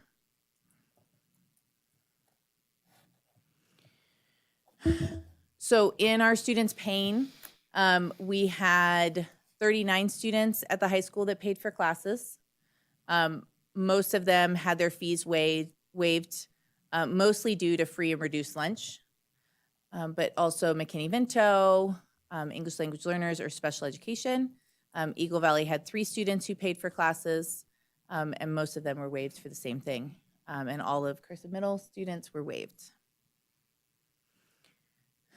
So these are kind of our demographics as far as like why the fees got waived. So a large amount of our students who came to summer school qualified for free or reduced lunch. We did have a small percentage at all 3 that would qualify due to being McKinney-Vento, a larger amount for English language learners, and then a good size amount for students with IEPs. We do have support for our ELLs and our students with IEPs in summer school. We have bilingual teachers. We have paras for both of those demographics. We always have as many special education teachers as we can, and as many, we try to stack as many paras as we can so that we have additional resources for the students. And then as the students leave, then we allow the paras and the teachers to leave as well, so that when we get down to the last couple days, we do have a lot of students who are sitting with a person so that we can get through that class, because it is painful to watch a kid work through a class over those 3 weeks and then not finish it at the end. So we work really hard to make sure that that doesn't happen. Any questions about kind of the data side of this? I obviously have concerns, as I expressed it last year, and that still, it seems to me that we still have a big problem that we have not addressed. What are your thoughts? What are your plans to address this problem? So we had a lot of kind of speed bumps at the high school to kind of figure out how to do this paid system now that we were starting it up again, because we hadn't for a number of years. And so what ended up happening is that a lot of the students who qualify for assistance for the summer school are the ones that got signed up first. So just based on more or less what's easy, our counselors went through and they were finding these students, which they always do. They always make contact with students who would fit some of these criteria, students who are really struggling. Like those are the ones that they look at first. But for students who have to pay, they take their form to their counselor fills it out, then they have to take that form to our registrar. Our registrar takes the money and puts that in, and then it has to go back to be fully entered and put in. And a lot of students, they take the form and the form goes who knows where. And so we did not capture as many of our students who would qualify for having to pay for the classes, but that allowed a lot of spots for students who really needed it, who really needed that assistance and really needed to be there and working towards classes. I don't necessarily see it as a bad thing that we have a high percentage of our Hispanic students in summer school. They typically work after school. And so some of our other ways that we work to have them earn credits are challenging for them. It is something where it is a lot of resources and a lot of time and effort in a short period of time, which is like we have a high success rate because of that. And they're able to earn a lot of credits based on that model. So this other question is for Mr. Carson. So then with your initiatives that you have going this year, do you feel that we are getting those students started on a better path at the beginning of the academic year to make sure that they don't end up taking summer classes? That is the goal. I mean, we have in place where we have, they can earn another full extra credit this year as well. And if they, those are the hardest credits to recover, is when they fail an elective credit. There's no credit recovery for that. You just have to take the class again. I do believe that what we're doing with our intervention time is more equitable for all students. And the reason being is that you don't have to come after school to get the help that you may need. It is there available to them. We are out in the hallways way more than I've ever been out in the hallways in my entire life. That's what I've heard. And so, but that's what we're doing. We know that if we do this right, then it's going to benefit not just our kids, it's going to benefit our whole community. And so I'm not a betting guy, even though we live in Nevada and everything, but I would venture to say that we're going to see improvement for our students. This is the first year of really making big change. The first year of making big change, you're not going to see a ton of gains. It's that sustained change, the consistency over the course of 3 to 5 years. And so while we believe we are doing the right things for kids, where we're getting them in, we're providing those opportunities, we are doing all the right things, we may not see that improvement in data for another year or two. And so I just want to make sure that while we're doing these things, it takes time. We are going to be consistent. We've made the commitment, but it's going to take time. I understand that, and I appreciate your, commitment in making this, in offering these opportunities for kids. I would like to see more parent engagement in this, because that's the key, in my opinion. And having those parents at the beginning of the school year know what is offered to their kids, for the rest of the year. I feel that those conversations will take place at home, and I feel that we need them. We need the parents to help us with this.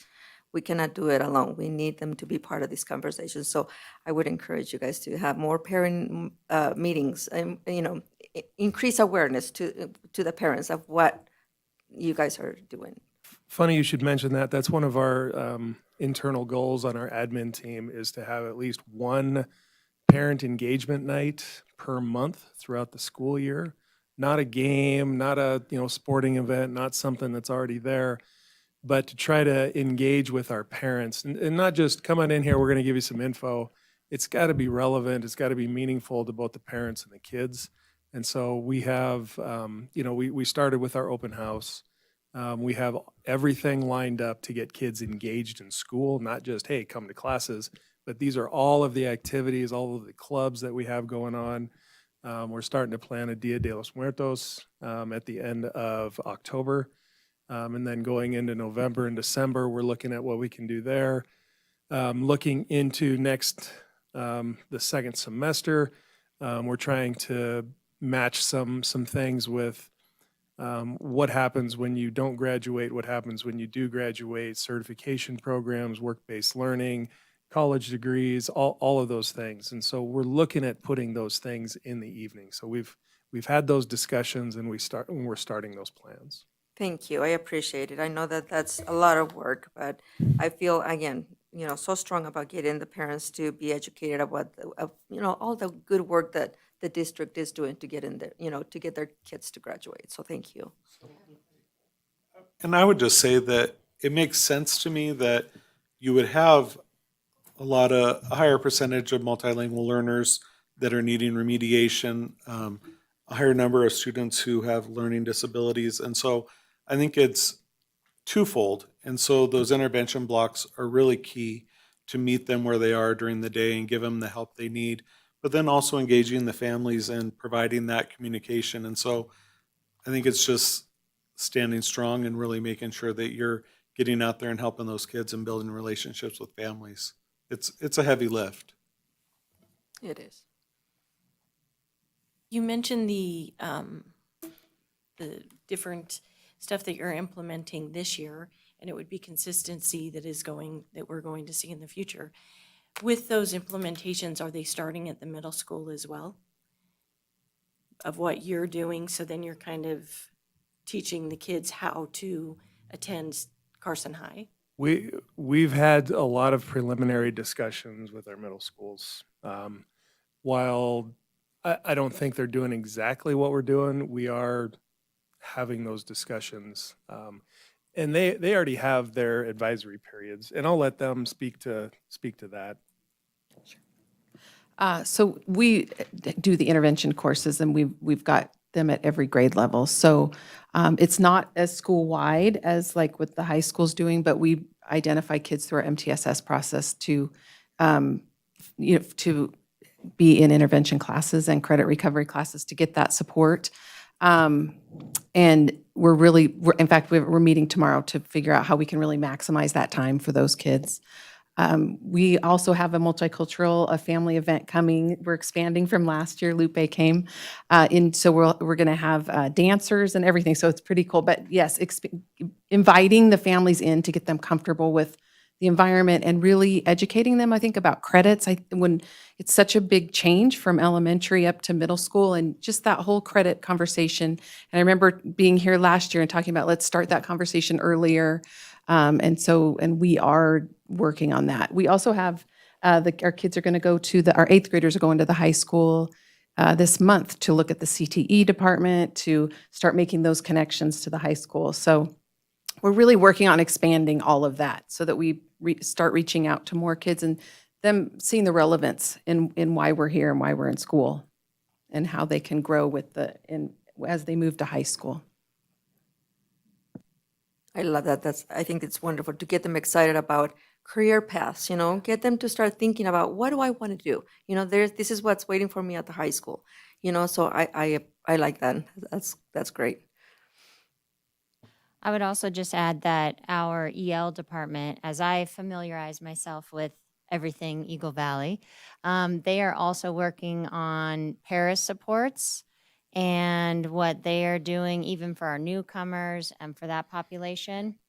And so they're going to be doing some walkthroughs just to go in and monitor their students and also see how the paras are supporting the students. So that kind of branches out on how we are supporting students while they are in class with those supports in mind. Then they're also going to be setting up some goal setting for all of their ILEPs and making sure that the students are aware they have digital goal setting sheets that the families will then see what their goals are, what they're working on. So we're trying to communicate with families and with students so that they know what they need to work on. Yeah. And again, your parent engagement events are well attended, or how are you doing with that? Actually, so our sneak peek is always a huge event. That's the very first event that we have, and then our back to school night. I think when I looked at the numbers, I think we had a little over a third of the families came. So if it was a good turnout. So we're just hoping that we can keep that going. And we have conferences coming up, parent teacher conferences, that we usually have a pretty good turnout too. So yeah. So far, so good. And you still, speaking of the parent-teacher conferences, so you still have those only during the fall, correct? Yes.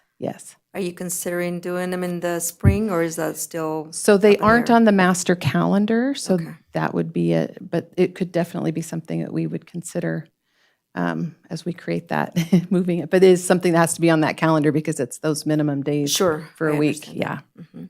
And the same thing for Eagle Valley?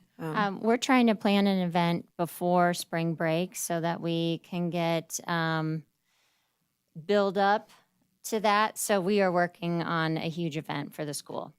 Wonderful. Yeah, but we did have a good turnout for the boot camp and back to school, so it was good. Yeah. Great. Well, thank you all for all that hard work that you're doing. Yeah. Okay. Yeah.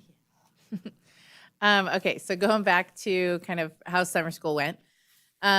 Most of our students finished a class and were able to be done. So we had a good amount that were just there for one class. We also had, so it's one class is a half a credit. So when you look kind of across, you kind of double it for the amount of classes that they took. So we had a good amount that finished 2 classes and earned a credit, a little smaller amount that did 3 classes and earned 1.5, a little bit less for 2 credits, and then kind of on our 5.5, that's 11 classes. So that was actually one of our graduating seniors, who he was very motivated. We had a lot of conversations about how great his high school experience would have been if he had done some classes along the way. He was a student who struggled. He was in the office quite a bit for behavioral issues. He started to turn around at the end of his junior year, and did work very hard his senior year, but was so far behind that it was just not going to happen. And so he did a lot of classes in summer school, and was able to earn his diploma. Wonderful. For our middle schools, Carson Middle, I will say those students worked really, really hard. Eagle Valley also worked really hard. They just worked a lot slower. And so we had quite a number of students who took just 1 class and were able to be done, more that took 2 classes. For Carson Middle, we had a student who did take 5 classes, which was pretty awesome. I can't remember why, because we don't typically, every once in a while, he for sure needed them. Kind of our baseline kind of idea for summer school, for middle school, is that they should really only be signed up for us if they need to do 2 classes. That's kind of, if they are a half a credit. Every once in a while, we have a kid who has really pulled on the heartstrings of a counselor, and they end up on the list, and we do our best to get them through as many classes as they can. So we are very, very good at convincing students to do more classes. We really kind of take our used car salesman hat and we put it on and try to see how many classes we can get them to take. And so we do the same with our middle school as we do with the high school. If you got time, you're doing another class if you have it. For our summer graduation this year, it was very well attended. We had 7 students who were there, 7 students who were there. We worked really hard to get them all caps and gowns from our stockpile of ones over the years. And so we did have 3 students who were kind of our last of Pioneer Academy. And so they were able to wear their purple. And then we had, and 2 of them came. For Carson High, we had 10 students who graduated, and we had 5 of them that came. They brought their family, their friends. It's really cool during the summer graduation because a number of our high school students come to celebrate their friends, which is really, it's really nice. Like, it's really, really awesome to see it. And it was very, very well attended this year. We had way more people than we expected. We had to keep moving chairs and moving tables so that we had enough space for them. And it was really, really nice. The families are always very, very appreciative. They are so excited to celebrate their graduates, and we really love putting it on. It's a really awesome event to be part of. And there was one kid there that I think licked every single cupcake that was on the table. It wasn't one of the graduates. One of the siblings. No, one of the siblings. Yeah, he licked everything. Yes, he really did. Okay, and so we've kind of gone over this, but I will kind of turn over to our principals here as far as what our supports are, or we can kind of talk on both of them. For our credit recovery, we do have after-school online learning. Our 9th graders can start in the spring, so if they fail a class in the fall, then they can start attending with us in the spring.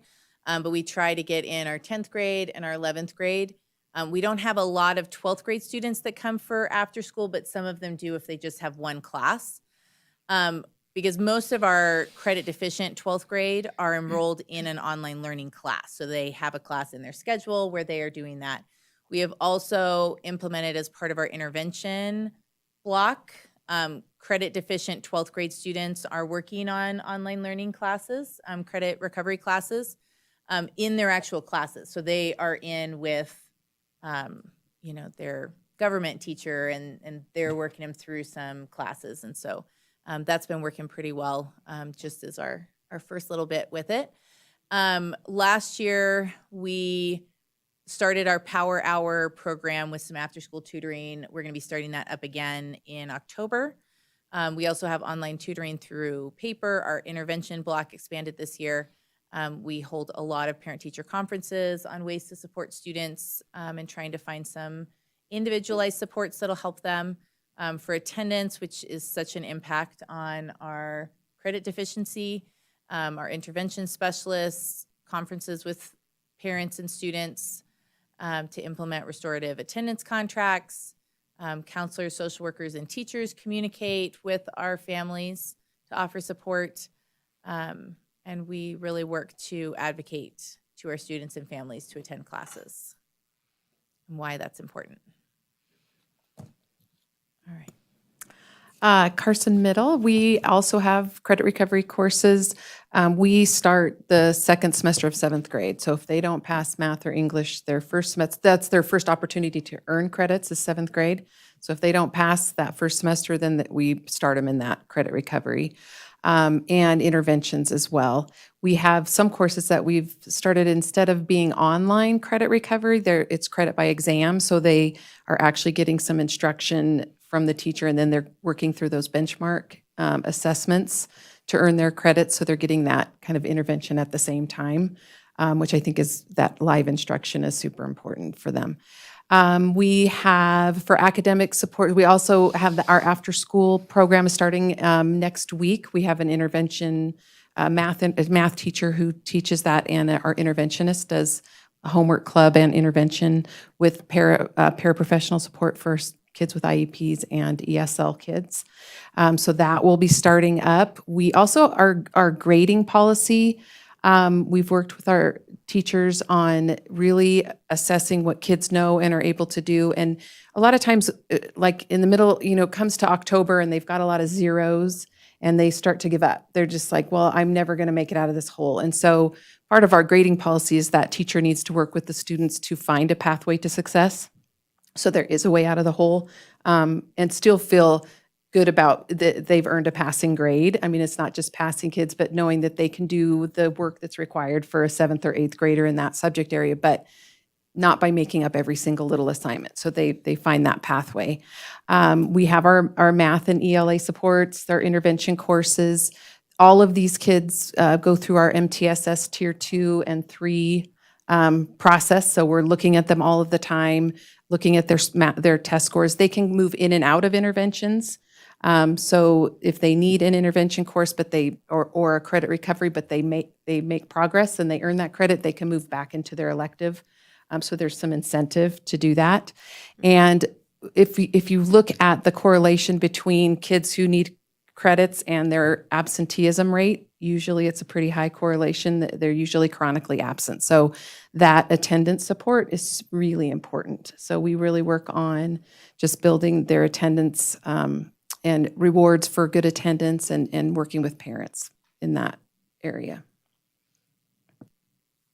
Okay, for Eagle Valley, a lot of these things have already been mentioned, but we do have 2 periods offered to our 8th graders to do those Apex classes. So props to one of our teachers who happens to be here. Thanks for all the hard work. We also have intervention classes for 6th, 7th, and 8th grade students. So that's built into their schedule. Yes, again, we have reviewed our grading policy with our teachers. Yes, we are doing exact path and advisory to fill in those academic gaps. We also have, we've hit the ground running with MTSS this year, so we have modified some of our supports and interventions, and we have a target list of those kiddos that are chronically absent. We also have, I forgot to mention, an EL allocation. So we have another teacher this year. So that has been really great to support our EL students. And just looking at what we're doing in advisory, that first 40 minutes of the day, how are we getting students set up for their day, making sure that they know what their gaps are, where they're at with their classes. So we have been looking at all of our students in a variety of ways and making sure that our teachers are aware of this too. So.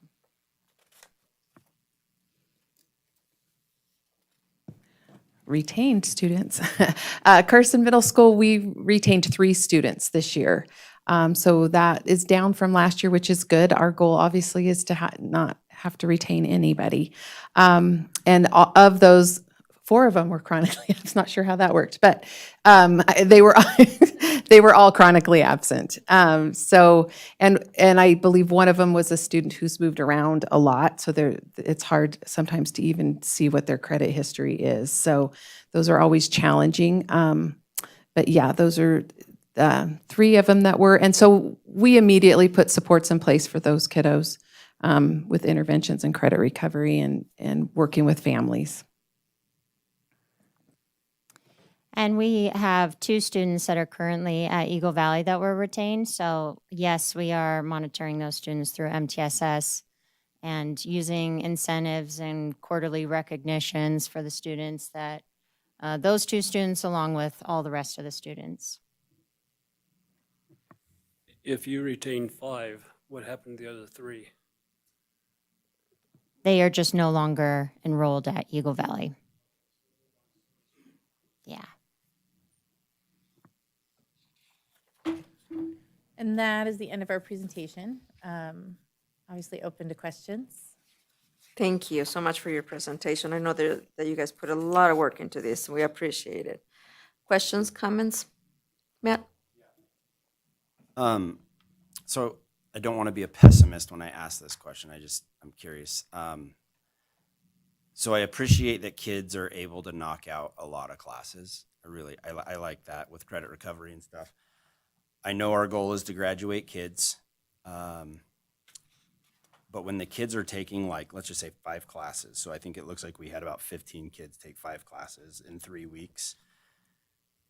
Are the kids retaining this information in a 3-week period?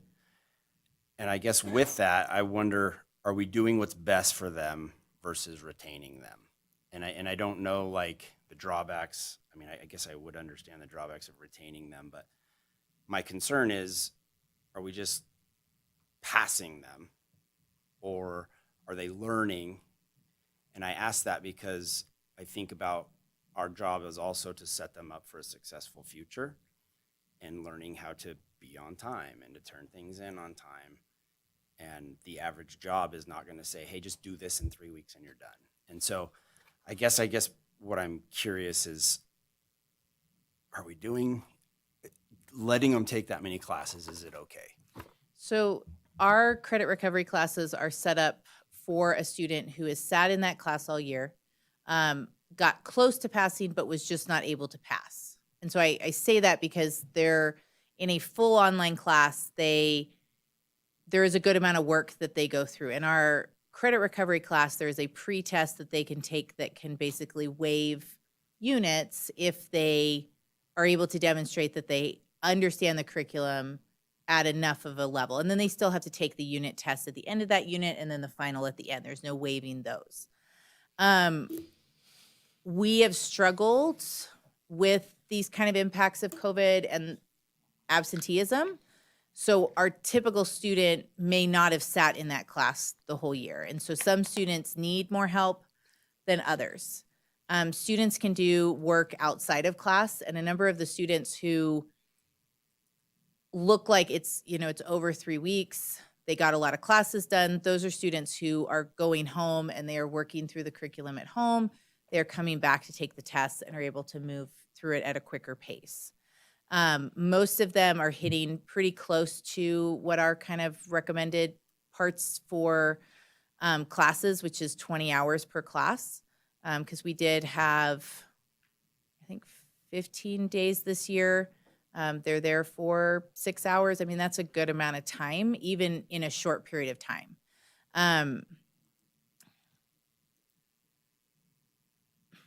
They're not really set up for students to learn the curriculum. Like, that's not how the classes are designed. That's not how they're set up.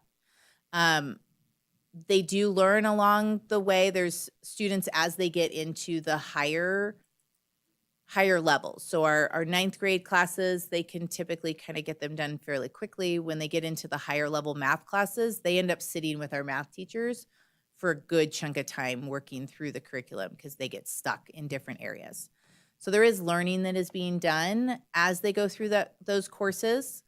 If you take math, for example, with something that is so progression based, if you failed your algebra class and you go into geometry, you're at a huge deficit. So if we can get even closer to having an understanding of algebra for when they're sitting in their geometry class, they are at a better point. So there is definitely a piece to it where they do better having done the summer school classes in their next level of classes. It's not perfect. We would love for them to take more time. For the students who are taking a lot of classes, they are at a pretty high aptitude. Like they're going through it and they're doing it on their own. We monitor that as best we can to make sure that there's not cheating being done or different things like that, which does have an impact in the students doing a lot of classes. It's definitely not perfect, but it is something that does help in the overall system of them learning as well as there's a number of the students who do a lot of classes. We have light bulb moments where they're like, oh man, I need to be in my classes next year. Like, I need to not be roaming around. I need to be sitting in because this is painful. And the first little bit, if they can knock out a class, like the first week is social hour. You would think that they hadn't seen their friends in weeks, but they saw them last Friday. But they're hanging out, they're having a good time with their buddies. But as students start leaving, we have a switch of a definitely more somber mood because they're still working through those classes when their friends are, at the beach or just hanging out. And there are some light bulb moments on those kind of compliance pieces of, man, I really do need to be in my classes next year. I do not want to be here next year.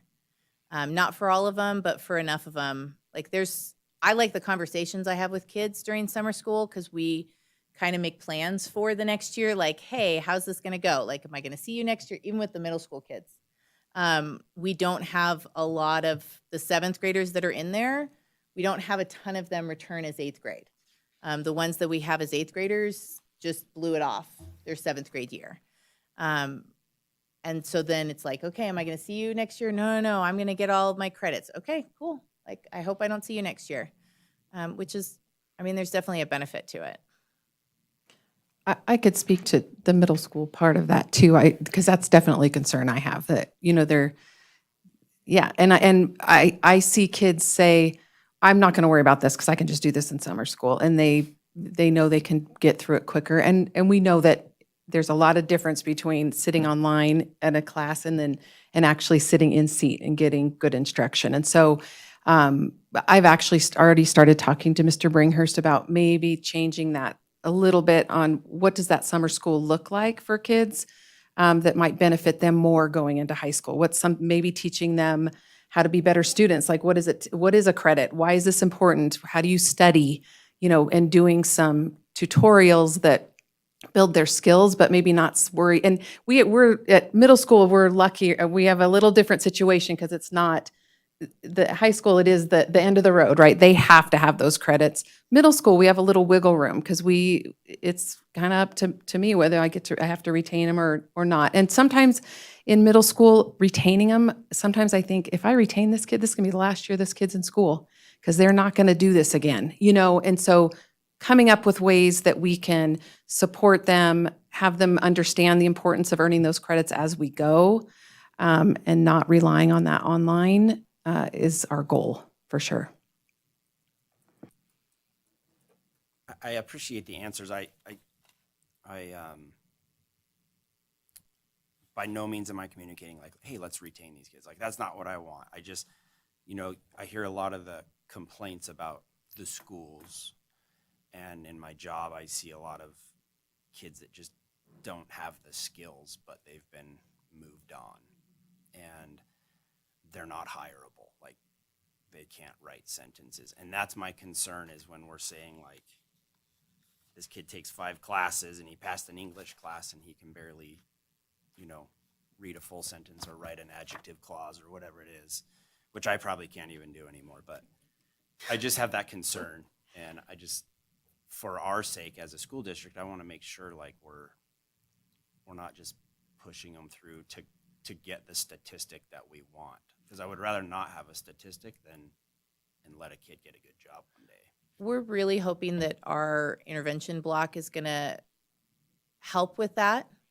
We've tried some other ways to help them earn credits, like doubling up English or doubling up math, that are super unsuccessful. They just end up failing 2 math classes instead of 1.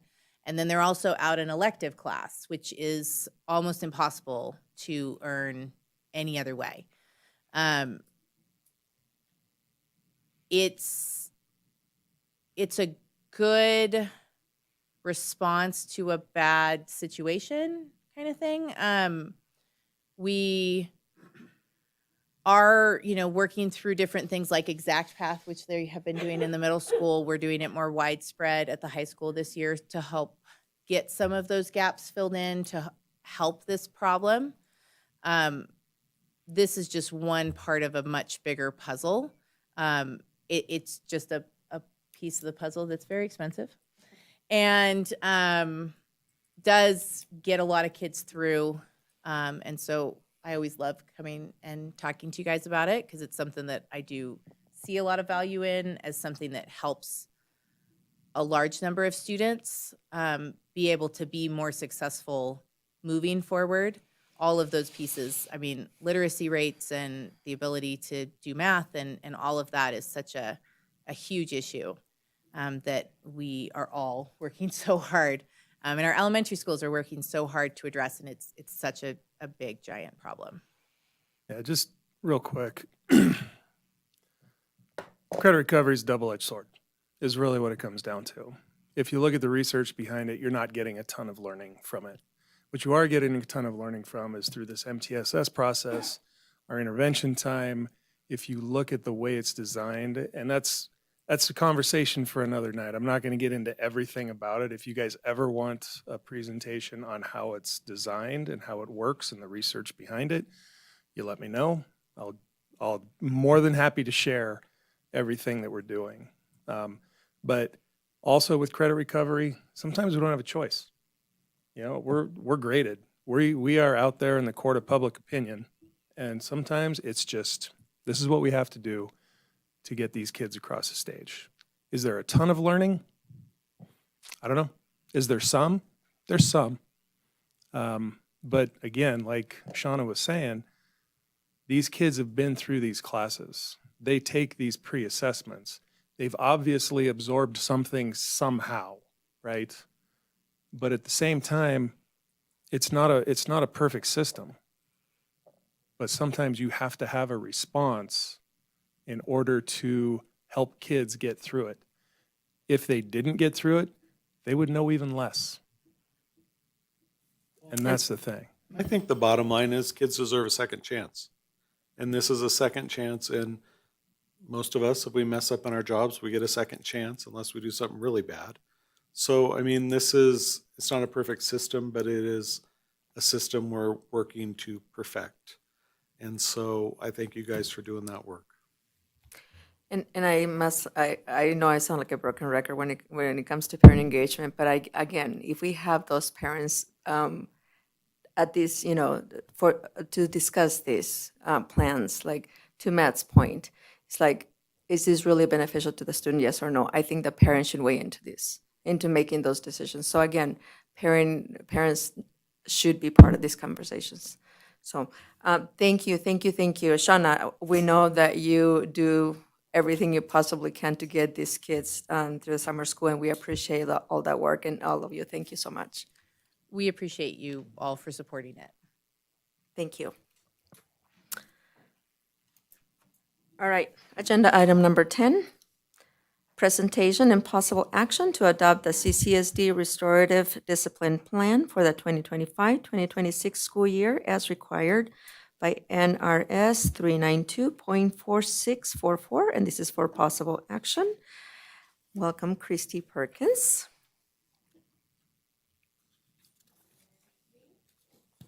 Good evening, members of the board. Christy Perkins for the record. Tonight we'll be reviewing the District Restorative Plan. NRS requires us to do this each year in September. It is a plan that is developed by a lot of stakeholders in our community, including administration, teachers, classified staff, parents, and there are pieces and parts that we don't have much control and say over, and then there's parts that are a little bit customized to the Carson City School District. Once the plan is approved, it does have to be posted on our district website and each of our school sites by the end of the month, and then distributed to all our community. So you have the plan in your packet. And the plan starts with our Safe and Connected Schools statement. This discussed how our board maintains a safe and productive learning environment that's essential to learning. We feel as a district that is important for students to be able to learn, to have a safe environment. We are an MTSS district, as all states across the United States have to be engaged in a system of restorative practices and intervention and prevention model. So the model we choose is MTSS. We have made great strides in our work in MTSS, and preventing and prevention behavior is our focus rather than a consequence-based system. So you'll see there just our standards: empowering a positive and safe, respectful learning environment, learning from high-quality staff, and these here bullets are aligned with our strategic plan. Next, there on the next couple pages, you'll see MTSS, or multi-tiered system of supports, explained. I know I've done several presentations for the board on MTSS and the work our schools have done along that pathway. We have completed our 5-year cycle with the University of Nevada, Reno TA assistance team, and we are continuing the work with them. We have many sites that are model MTSS sites. Our elementary schools have won many awards and are earning more awards this year for the work in MTSS and the prevention and intervention model. So that really explains there what MTSS is, how it's a team support, it's a wraparound service model, and it is a whole child model. We're not just looking at academics or behavior, we're looking at the whole situation, the whole child, and how we can best support their learning. On the next page there, you will see some of our Tier 1, Tier 2, and Tier 3 behavior supports that we have within our district. Tier 1, again, is universal for all students. Tier 2 is when students might need more support, be it behavior or academic. And Tier 3 is more specialized and individualized supports, and then the students can move throughout the tiers. We've brought on a lot of new research-based interventions over the years that show their success when implemented with fidelity. And those are listed there, including check in, check out, mentoring, peer groups with our social workers, different intervention versus online programming, small group, after school tutoring, those type of things are listed in this on page 3. The next few pages describe restorative practices, and as I said, Nevada does operate under NRS, which says we must operate in a restorative mindset. Students are at an age where there's a lot of teaching, reteaching, and making a plan to support that work. That sometimes, students do things that are not appropriate, and we have to engage with that student, that family, in a way to a teaching model of how can we get the behavior to be the desired that we want. So teaching those more pro-social behaviors and restorative practices and the MTSS systems are really about modifying that adult behavior and the things we can control and how we respond to that behavior while working with the student to continue their learning. Restorative practices also must be in place in a situation that involving bullying, first to protect the victim, but also to make a plan to protect and support the offender to change that behavior. Again, the next couple pages show some examples of practices and interventions in the restorative model in the classroom, in the school setting, and in the district at a tier 1, tier 2, and tier 3 level. So I have some examples there for you of things we do to restore these things. If you cause harm, let's say in the classroom to the whole class, maybe your behavior was disruptive to the entire classroom and disrupted the learning, we then teach those students, how can you repair that harm you caused? What can you do what can we do to help you repair the harm that was caused? Maybe student to student, that's a more frequent example of student to student harm that's caused between peers. The next several pages are our restorative discipline matrix.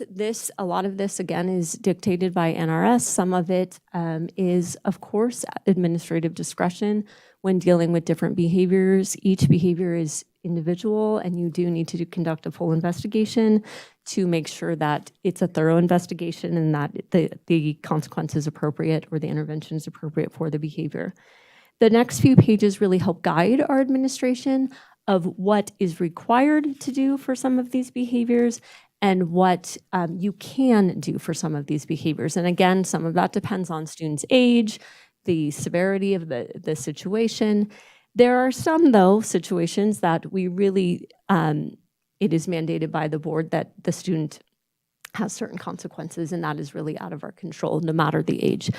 So those are listed there on the next several pages, and it goes through all the codes that we have in Infinite Campus when we're coding behaviors such as attendance,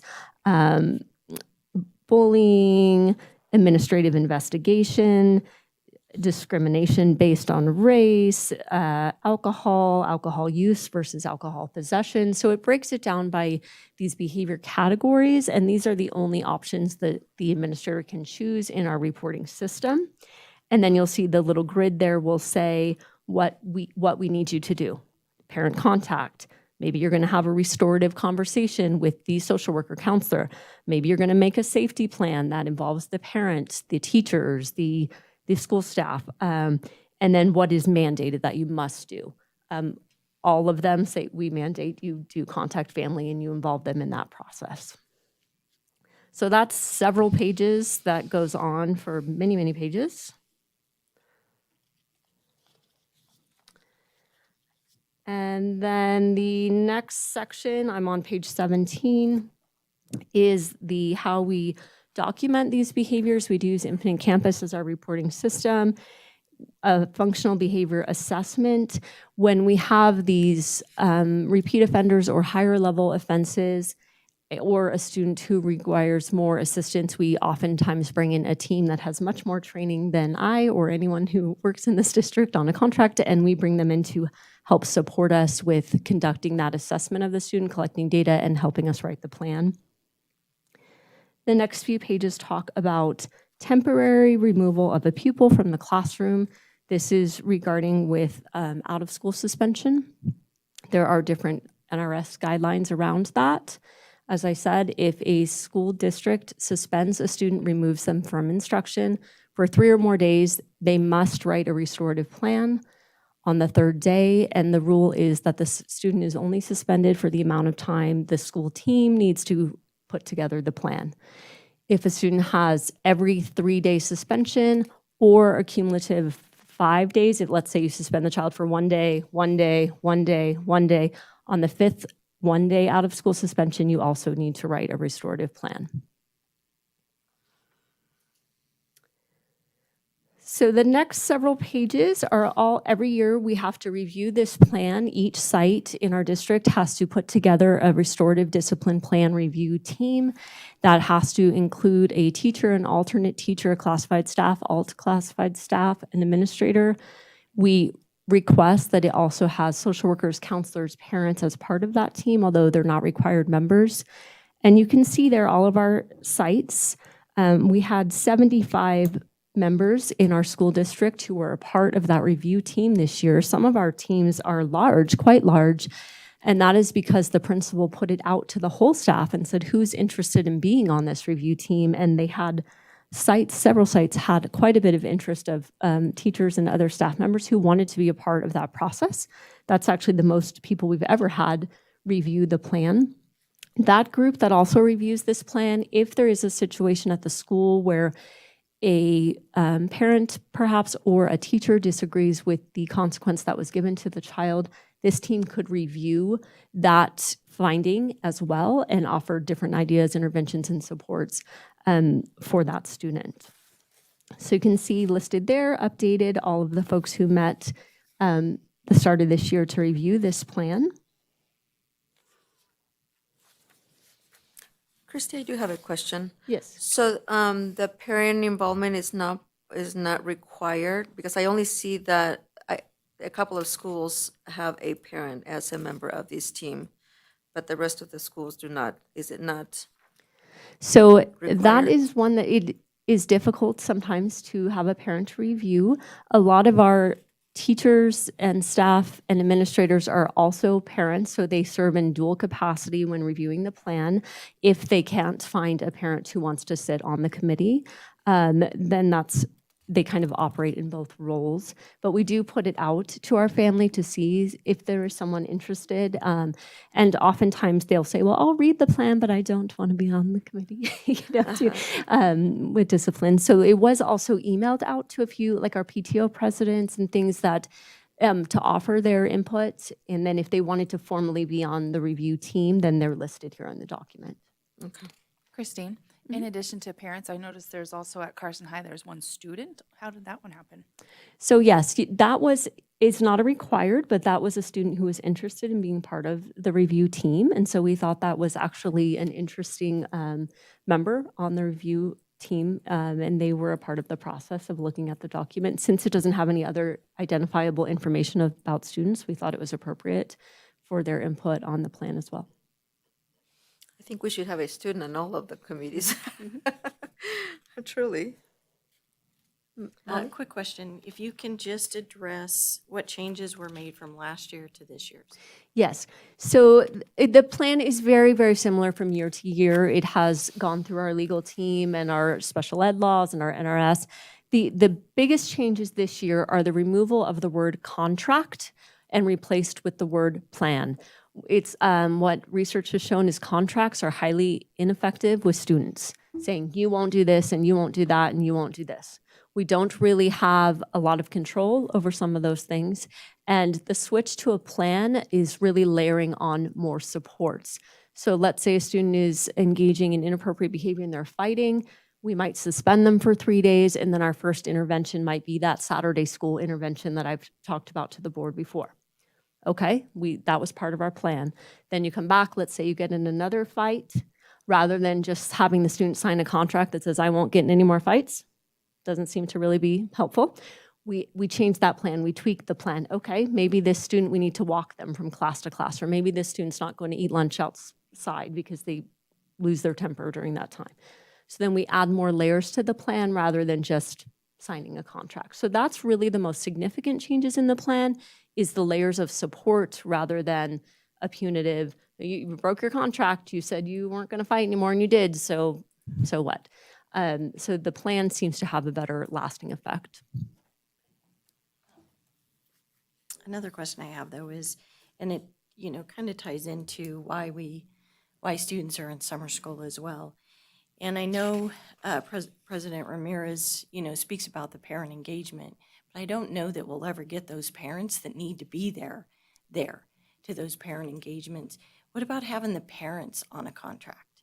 Make a plan for a student, but make a contract for a parent.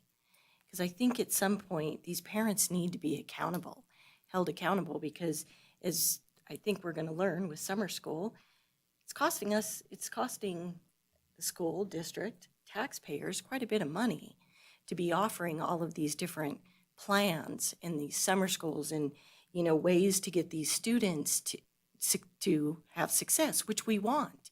Everybody in this room wants a student to be successful. But when does the parent become held accountable? So I don't know if ever we could have a contract put in this restorative plan for the parents that aren't being held accountable for their students' success. Because we all know that the school district now has become not just teachers, they're counselors, we have social workers. The schools have become so much of everything. They're parenting as well. And so when is it that we turn around and say, you have to have some accountability? Get your kid to school if they're chronically absent. There has to be something. And that's where I just have, I support MTSS totally and completely. I believe that it's great, and I believe that the schools and the teachers are working so extremely hard to make it successful. Because without their hard work, it wouldn't be successful, and they are. But at some point, I just sit up here going, here we are accountable for a budget. But when are the parents going to be accountable for their own students' success? So sorry. That was my soapbox. But I wish that we could at some point add that in there. And yeah. So the parent is, I know we can't obviously do that at this time. I'm not in charge of the parents, but we do try to engage the parent in the restorative plan and let them, they are part of those meetings. We say, okay, your child's repeated this behavior. This is your piece in that, and really make them part of the team. In a student who is chronically absent, we find in our elementary schools, that usually is a parent problem, not necessarily a secondary student, but more so in the elementary. And in those extreme cases, we are going forward with the SARB, which is the Student Attendance Review Board. We have the backing and support of our district attorney, who in that situation, the family or the parent is cited, not the student. We also, of course, if need be, make our calls to DCFS if we feel it's educational neglect, and that is our attempt at holding those very extreme, this is not the norm, of course, those extreme cases. There's a piece of parents that we can control that we try to, provide those type of interventions. Also working with our JPO partners. Oftentimes, if your student is engaging in inappropriate behavior and then you're inconvenienced by, you have to now bring them Saturday and you're going to have to take off work to come pick them up. It's not ideal, and we don't see the biggest impact with that, but that is really the only parts we can control. So we really try to focus more on the adult behavior and on supporting the students' needs where they are to help show those pro-social behaviors with the idea that it trickles down to the whole family. But that's what we can do now.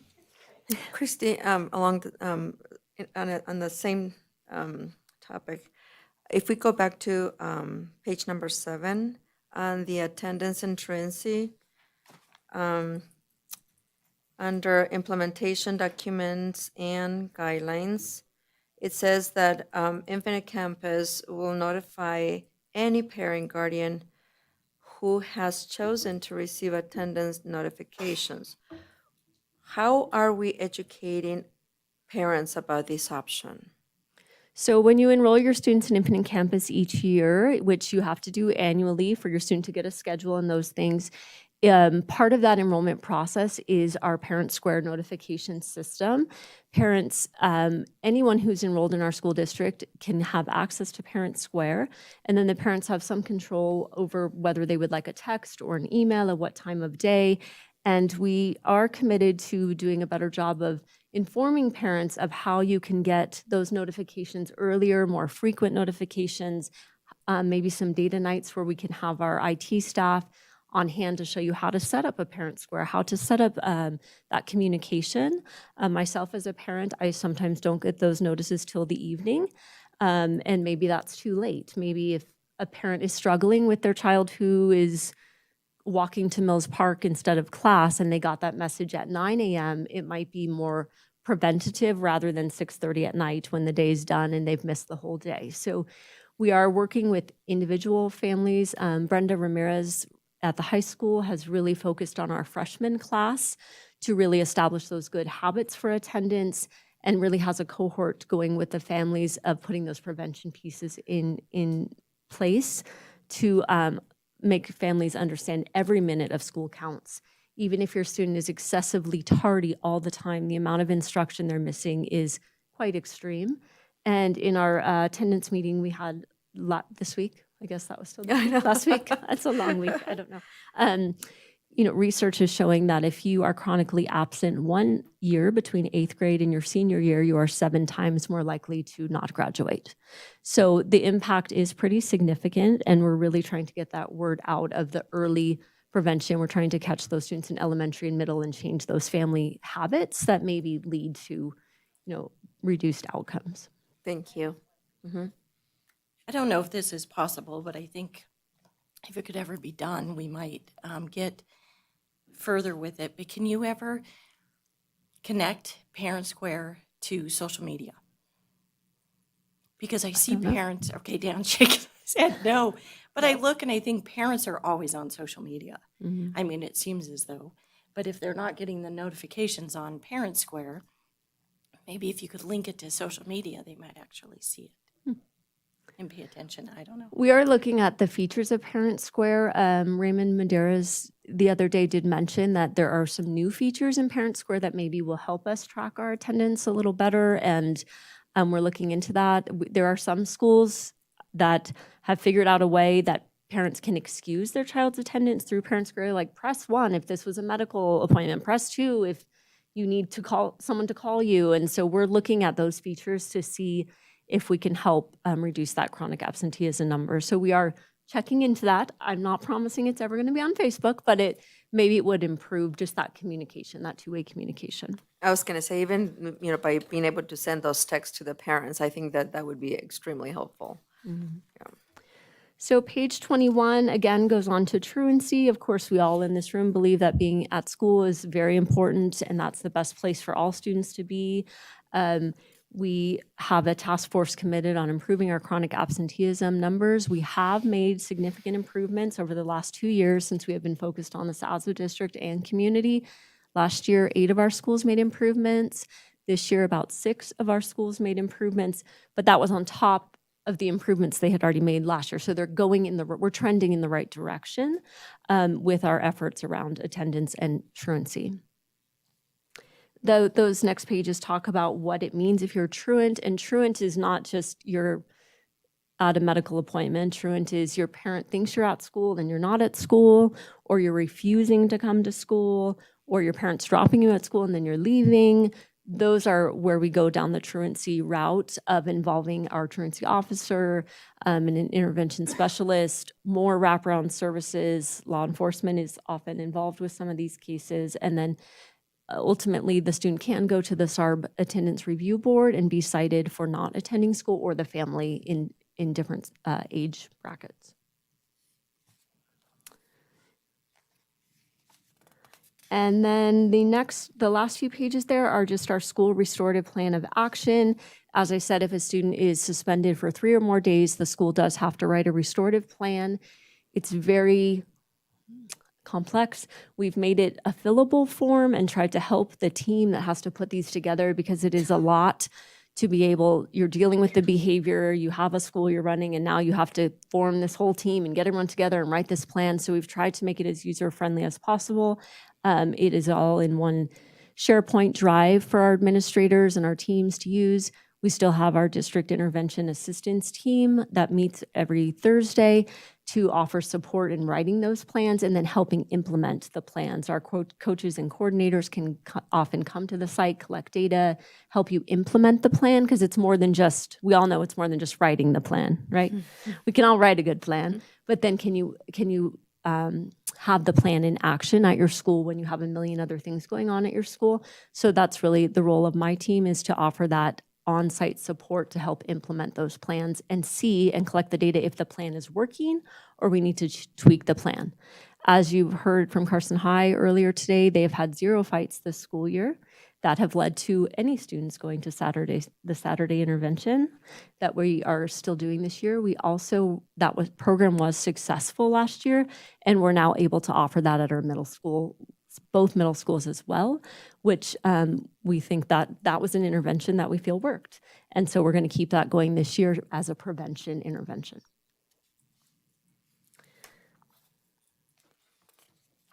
And the last page there is just a resource of the bullying flow chart. Again, a lot of this is dictated by NRS, what we have to do. There's very strict timelines. When you get a bullying investigation or a claim of bullying, you have only 24 hours to initiate that full investigation. All of that has to be done, wrapped up within 2 days, documented, parent letters sent, all of those things, unless it's cyberbullying, and then you can have up to 5 days if the victim's parents agrees to that.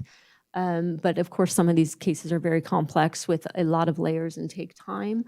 But this just helps guide the work of our administrators when they are conducting a bullying investigation. I have a question real quick. It might be a side note, but on the second square of the flow chart, it says a personnel or a safe voice report. Can you explain when a safe voice report comes in? Is that something that gets called directly to a line in the school, or is that like a company that funnels it back to us? How does that work? So I'm also the Safe Voice liaison for our school district. So a Safe Voice is an online reporting 24-hour tool. It is through an app, but it also is through phone. There's 2 ways to report those. Also on the internet, you can just go on their website and report directly. There's an operator who answers all those calls or online. Students use the online version much more than the call-in. When we get the ones that called in, it's usually an adult in the community, right? Which is fine. Anyone can file a Safe Voice report. So the operator takes the initial report, and then there are certain members of the team that are notified right away. Myself, the principal of the school, the social worker, law enforcement. So Sergeant Mares is on every single Safe Voice. So myself and Sergeant Mares get every single Safe Voice in the district. And then the site is notified as well. And then they have to take action, and then they can comment in there, okay, there's this bullying report in here, I'm going to call the student in tomorrow, or it's one we go, this is urgent, and then the police will respond to the home right away because we're all notified immediately. And then we can engage in conversation back and forth with the operator or the reporter of the Safe Voice tip. Sometimes though, unfortunately, students will put something like, there's a kid in a black sweatshirt, he's bothering me, right? And then the operator will say, where are you? What school are you in? How old are you? What does the kid look like? And then we'll never hear from the kid again. Or 3 days later, they'll be like, that kid's bugging me again. So we really have to train students how to use the tool, not as a tattletailing. Snitch voice is sometimes what it has been relabeled by secondary students, okay? But it is a very important tool for that immediate safety for students who are possibly feeling suicidal. That is a tool that you can have an instant response if you're in a situation where maybe you can't make a phone call and you could get on your phone and put it in. It does go to law enforcement right away.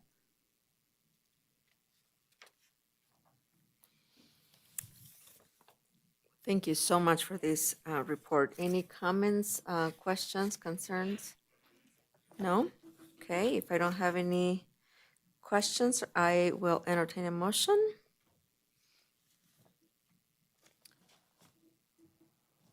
I'll move that we accept the progressive discipline plan as submitted. I'll second it. Okay, so motion by trustee Walker, second by trustee Varner. Any board discussion? Seeing none. Any public comment? Seeing none. All those in favor? Aye. Any opposed? Motion carries. Christy, thank you again so much for all your work on this. Thank you. Okay, agenda item number 11, discussion on proposed changes to CCSD Policy 343, prohibited conduct, employee bullying, harassment, intimidation, and discrimination, which includes renumbering the policy to 1040 in section 1000, all staff. This is for first reading and for discussion only. Welcome, Mr. Dan Sadler. President Ramirez, trustees, good evening. Before you is a very important policy that comes before you based on recommendations. You may remember discussion starting 2 years ago with Pool Pact and kind of revising and updating some of our policies and regulations. This is one that we worked on last fall and have been working on since then. And it's really about ensuring that we have a safe and respectful environment, not just for student learning, but also for our employees. This is being proposed as a policy 1040 to replace 343 and 443, which are mirrored policies in the Carson City School Board policies and regulations. Actually, the regs are also mirrored both for classified and certified in the 300 and 400 sections. You can see the changes there before you, and just to kind of highlight specifically in the policy, you'll see that the word sexual harassment are removed, and that's really because there needs to be a separation for sexual harassment under Title IX, and the process for filing a grievance is a separate process from harassment, bullying, discrimination, and intimidation. So we're not removing protections for sexual harassment. In fact, I think we're strengthening them and creating some clarity legally under Title IX through these revisions, and clearly spelling out what that process looks like for sexual harassment. Okay. Molly? The only question I have is on the last paragraph.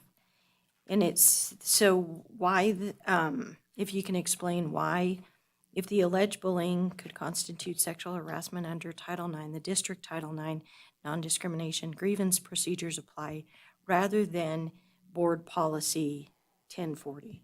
Can you explain that? It's just the legal requirement of Title IX. If it's something that's filed under sexual harassment, then that gets filed under Title IX.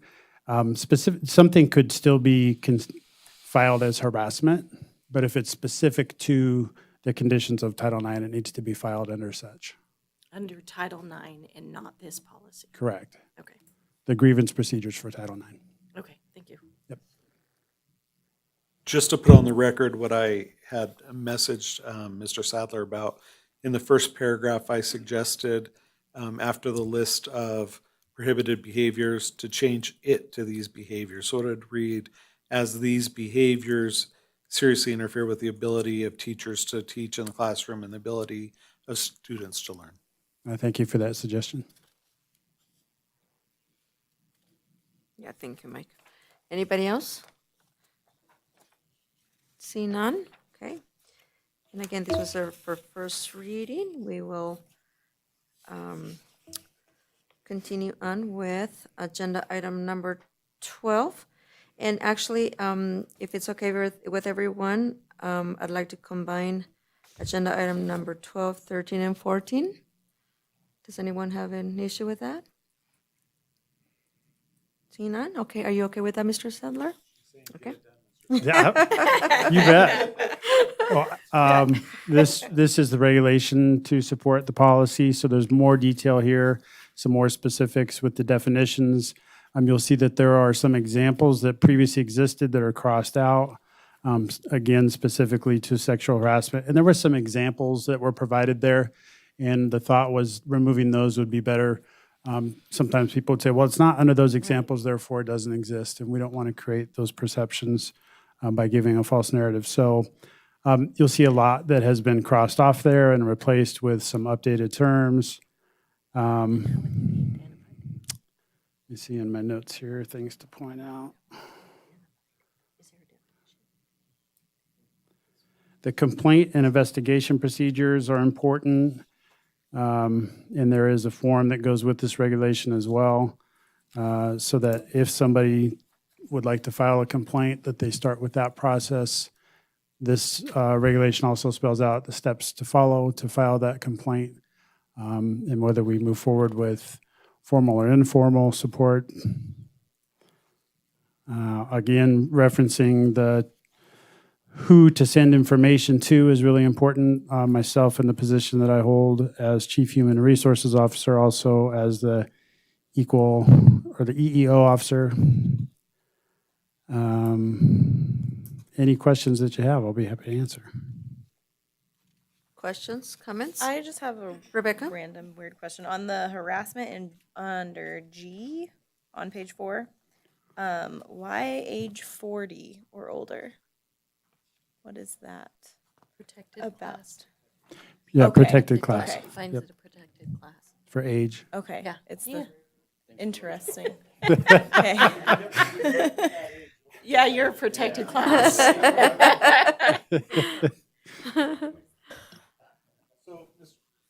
Mr. Sadler, just a sidebar that trustee Walt and I were just having.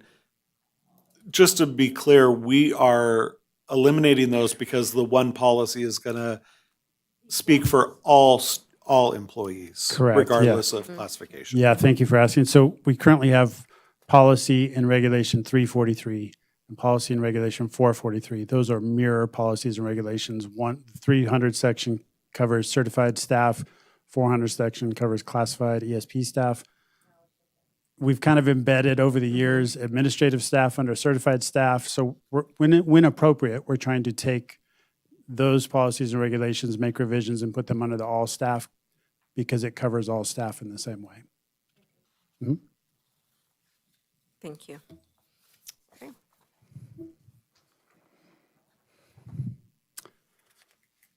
We're on to, I don't know if I 13. need to explain the next two. It's really just that with the policy and reg, the 400 sections. The recommendation would be to remove those because they would be replaced with the 1,000 policy and regulation. Yeah, 1,043. Yep. 1,040, sorry, excuse me.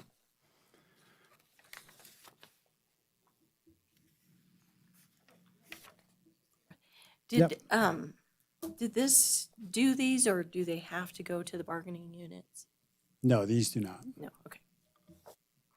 I did give them a heads up that we were making changes, just if they wanted to tune in tonight or if they had any questions.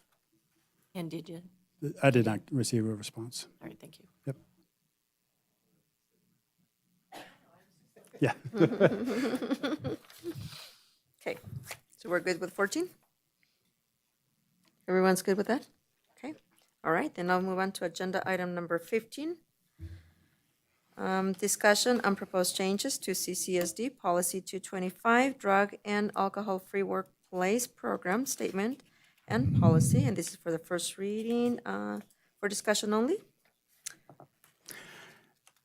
Thank you, Madam President. So Policy 225, you see that there is some updated language. Again, this comes from the recommendations from Pool Pact and has been reviewed by legal. You can see on the second page there, there's some examples of the different tests that we provide as a school district for drug and alcohol testing. What is prohibited under this policy as far as attempted manufacture, attempted sale, we've added some things to that area. I don't have, I think the last, do you have in front of you when this was last revised? It didn't print on my. February, it says adopted February 12, 2008, and then revised question mark. So no. Things have changed since it was last adopted. And so one of the conversations we had with Pool Pact pretty explicitly was about, marijuana, recreational marijuana in the state of Nevada. And so we didn't have anything in place since that had changed. And so, yeah, we wanted to make sure that we had updated language that still identifies that 2008, thank you, Mr. Feeling, that because we're a school district and we receive federal funds, that we still follow the federal law and don't recognize that marijuana is recreational for our employees. It's still an illegal substance. So how does the school district test employees? Is it by referral, or, I mean, how do you test them? Yeah, it depends on the situation. So if you look at the second page there, you'll see that we have pre-employment testing. And so all of our employees do have a pre-employment drug screening. Could be required for pre-service testing of volunteers. I'm not aware that we currently do that, but it could be like if we have a coach that is maybe not an employee of the district other than being a coach, that they do go through that drug screening. Reasonable suspicion testing, we'll get more into that when we go through the regulations, not on the agenda tonight, but there's more that we need to look at there as far as what's the process if we have reasonable suspicion for drug or alcohol. Then there's some different requirements for the Department of Transportation employees as far as requiring a commercial driver's license, and that will again be looked at in the regulation. We do have in this policy post-accident reasonable suspicion testing, so that if we had somebody who was driving even their own vehicle, but any of the district vehicles from one campus to another, and they were in an accident, that they would also then be going through a testing process.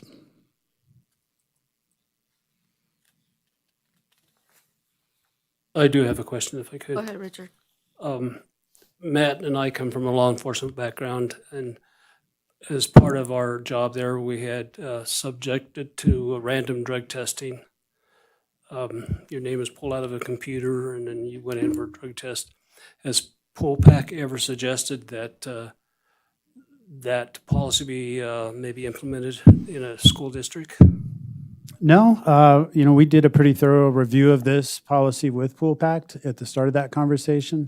There is a random test done for, again, the Department of Transportation or safety-sensitive positions, but not as far as a recommendation from POOLPACT to just do that district-wide, no. Then also, I don't see anything about tobacco or vaping in here, but we have a separate policy for that. Is that correct? Where we don't want people to have smoking tobacco or using vapes on the Tobacco school is, district? yeah, it is a separate policy. Okay, Yep. that's what I thought. Thank you. Mhm.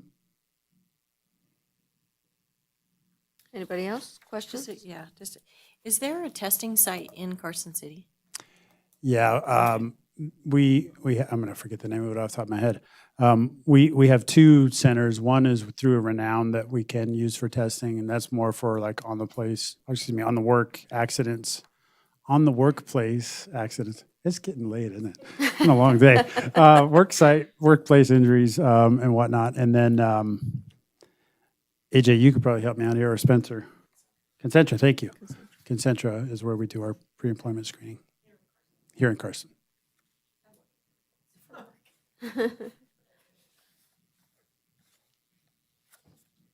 Great. Any other questions? There are no other questions. Thank you very much. And again, this is the first reading. So thank you. Thank you very much. All right. Agenda item number 16, approval of consent agenda, and this is for possible action. So moved. Okay, motion by trustee Varner and second by trustee Walker. Any board discussion? See none. Any public comment? See none. All those in favor? Aye. Any opposed? Motion carries.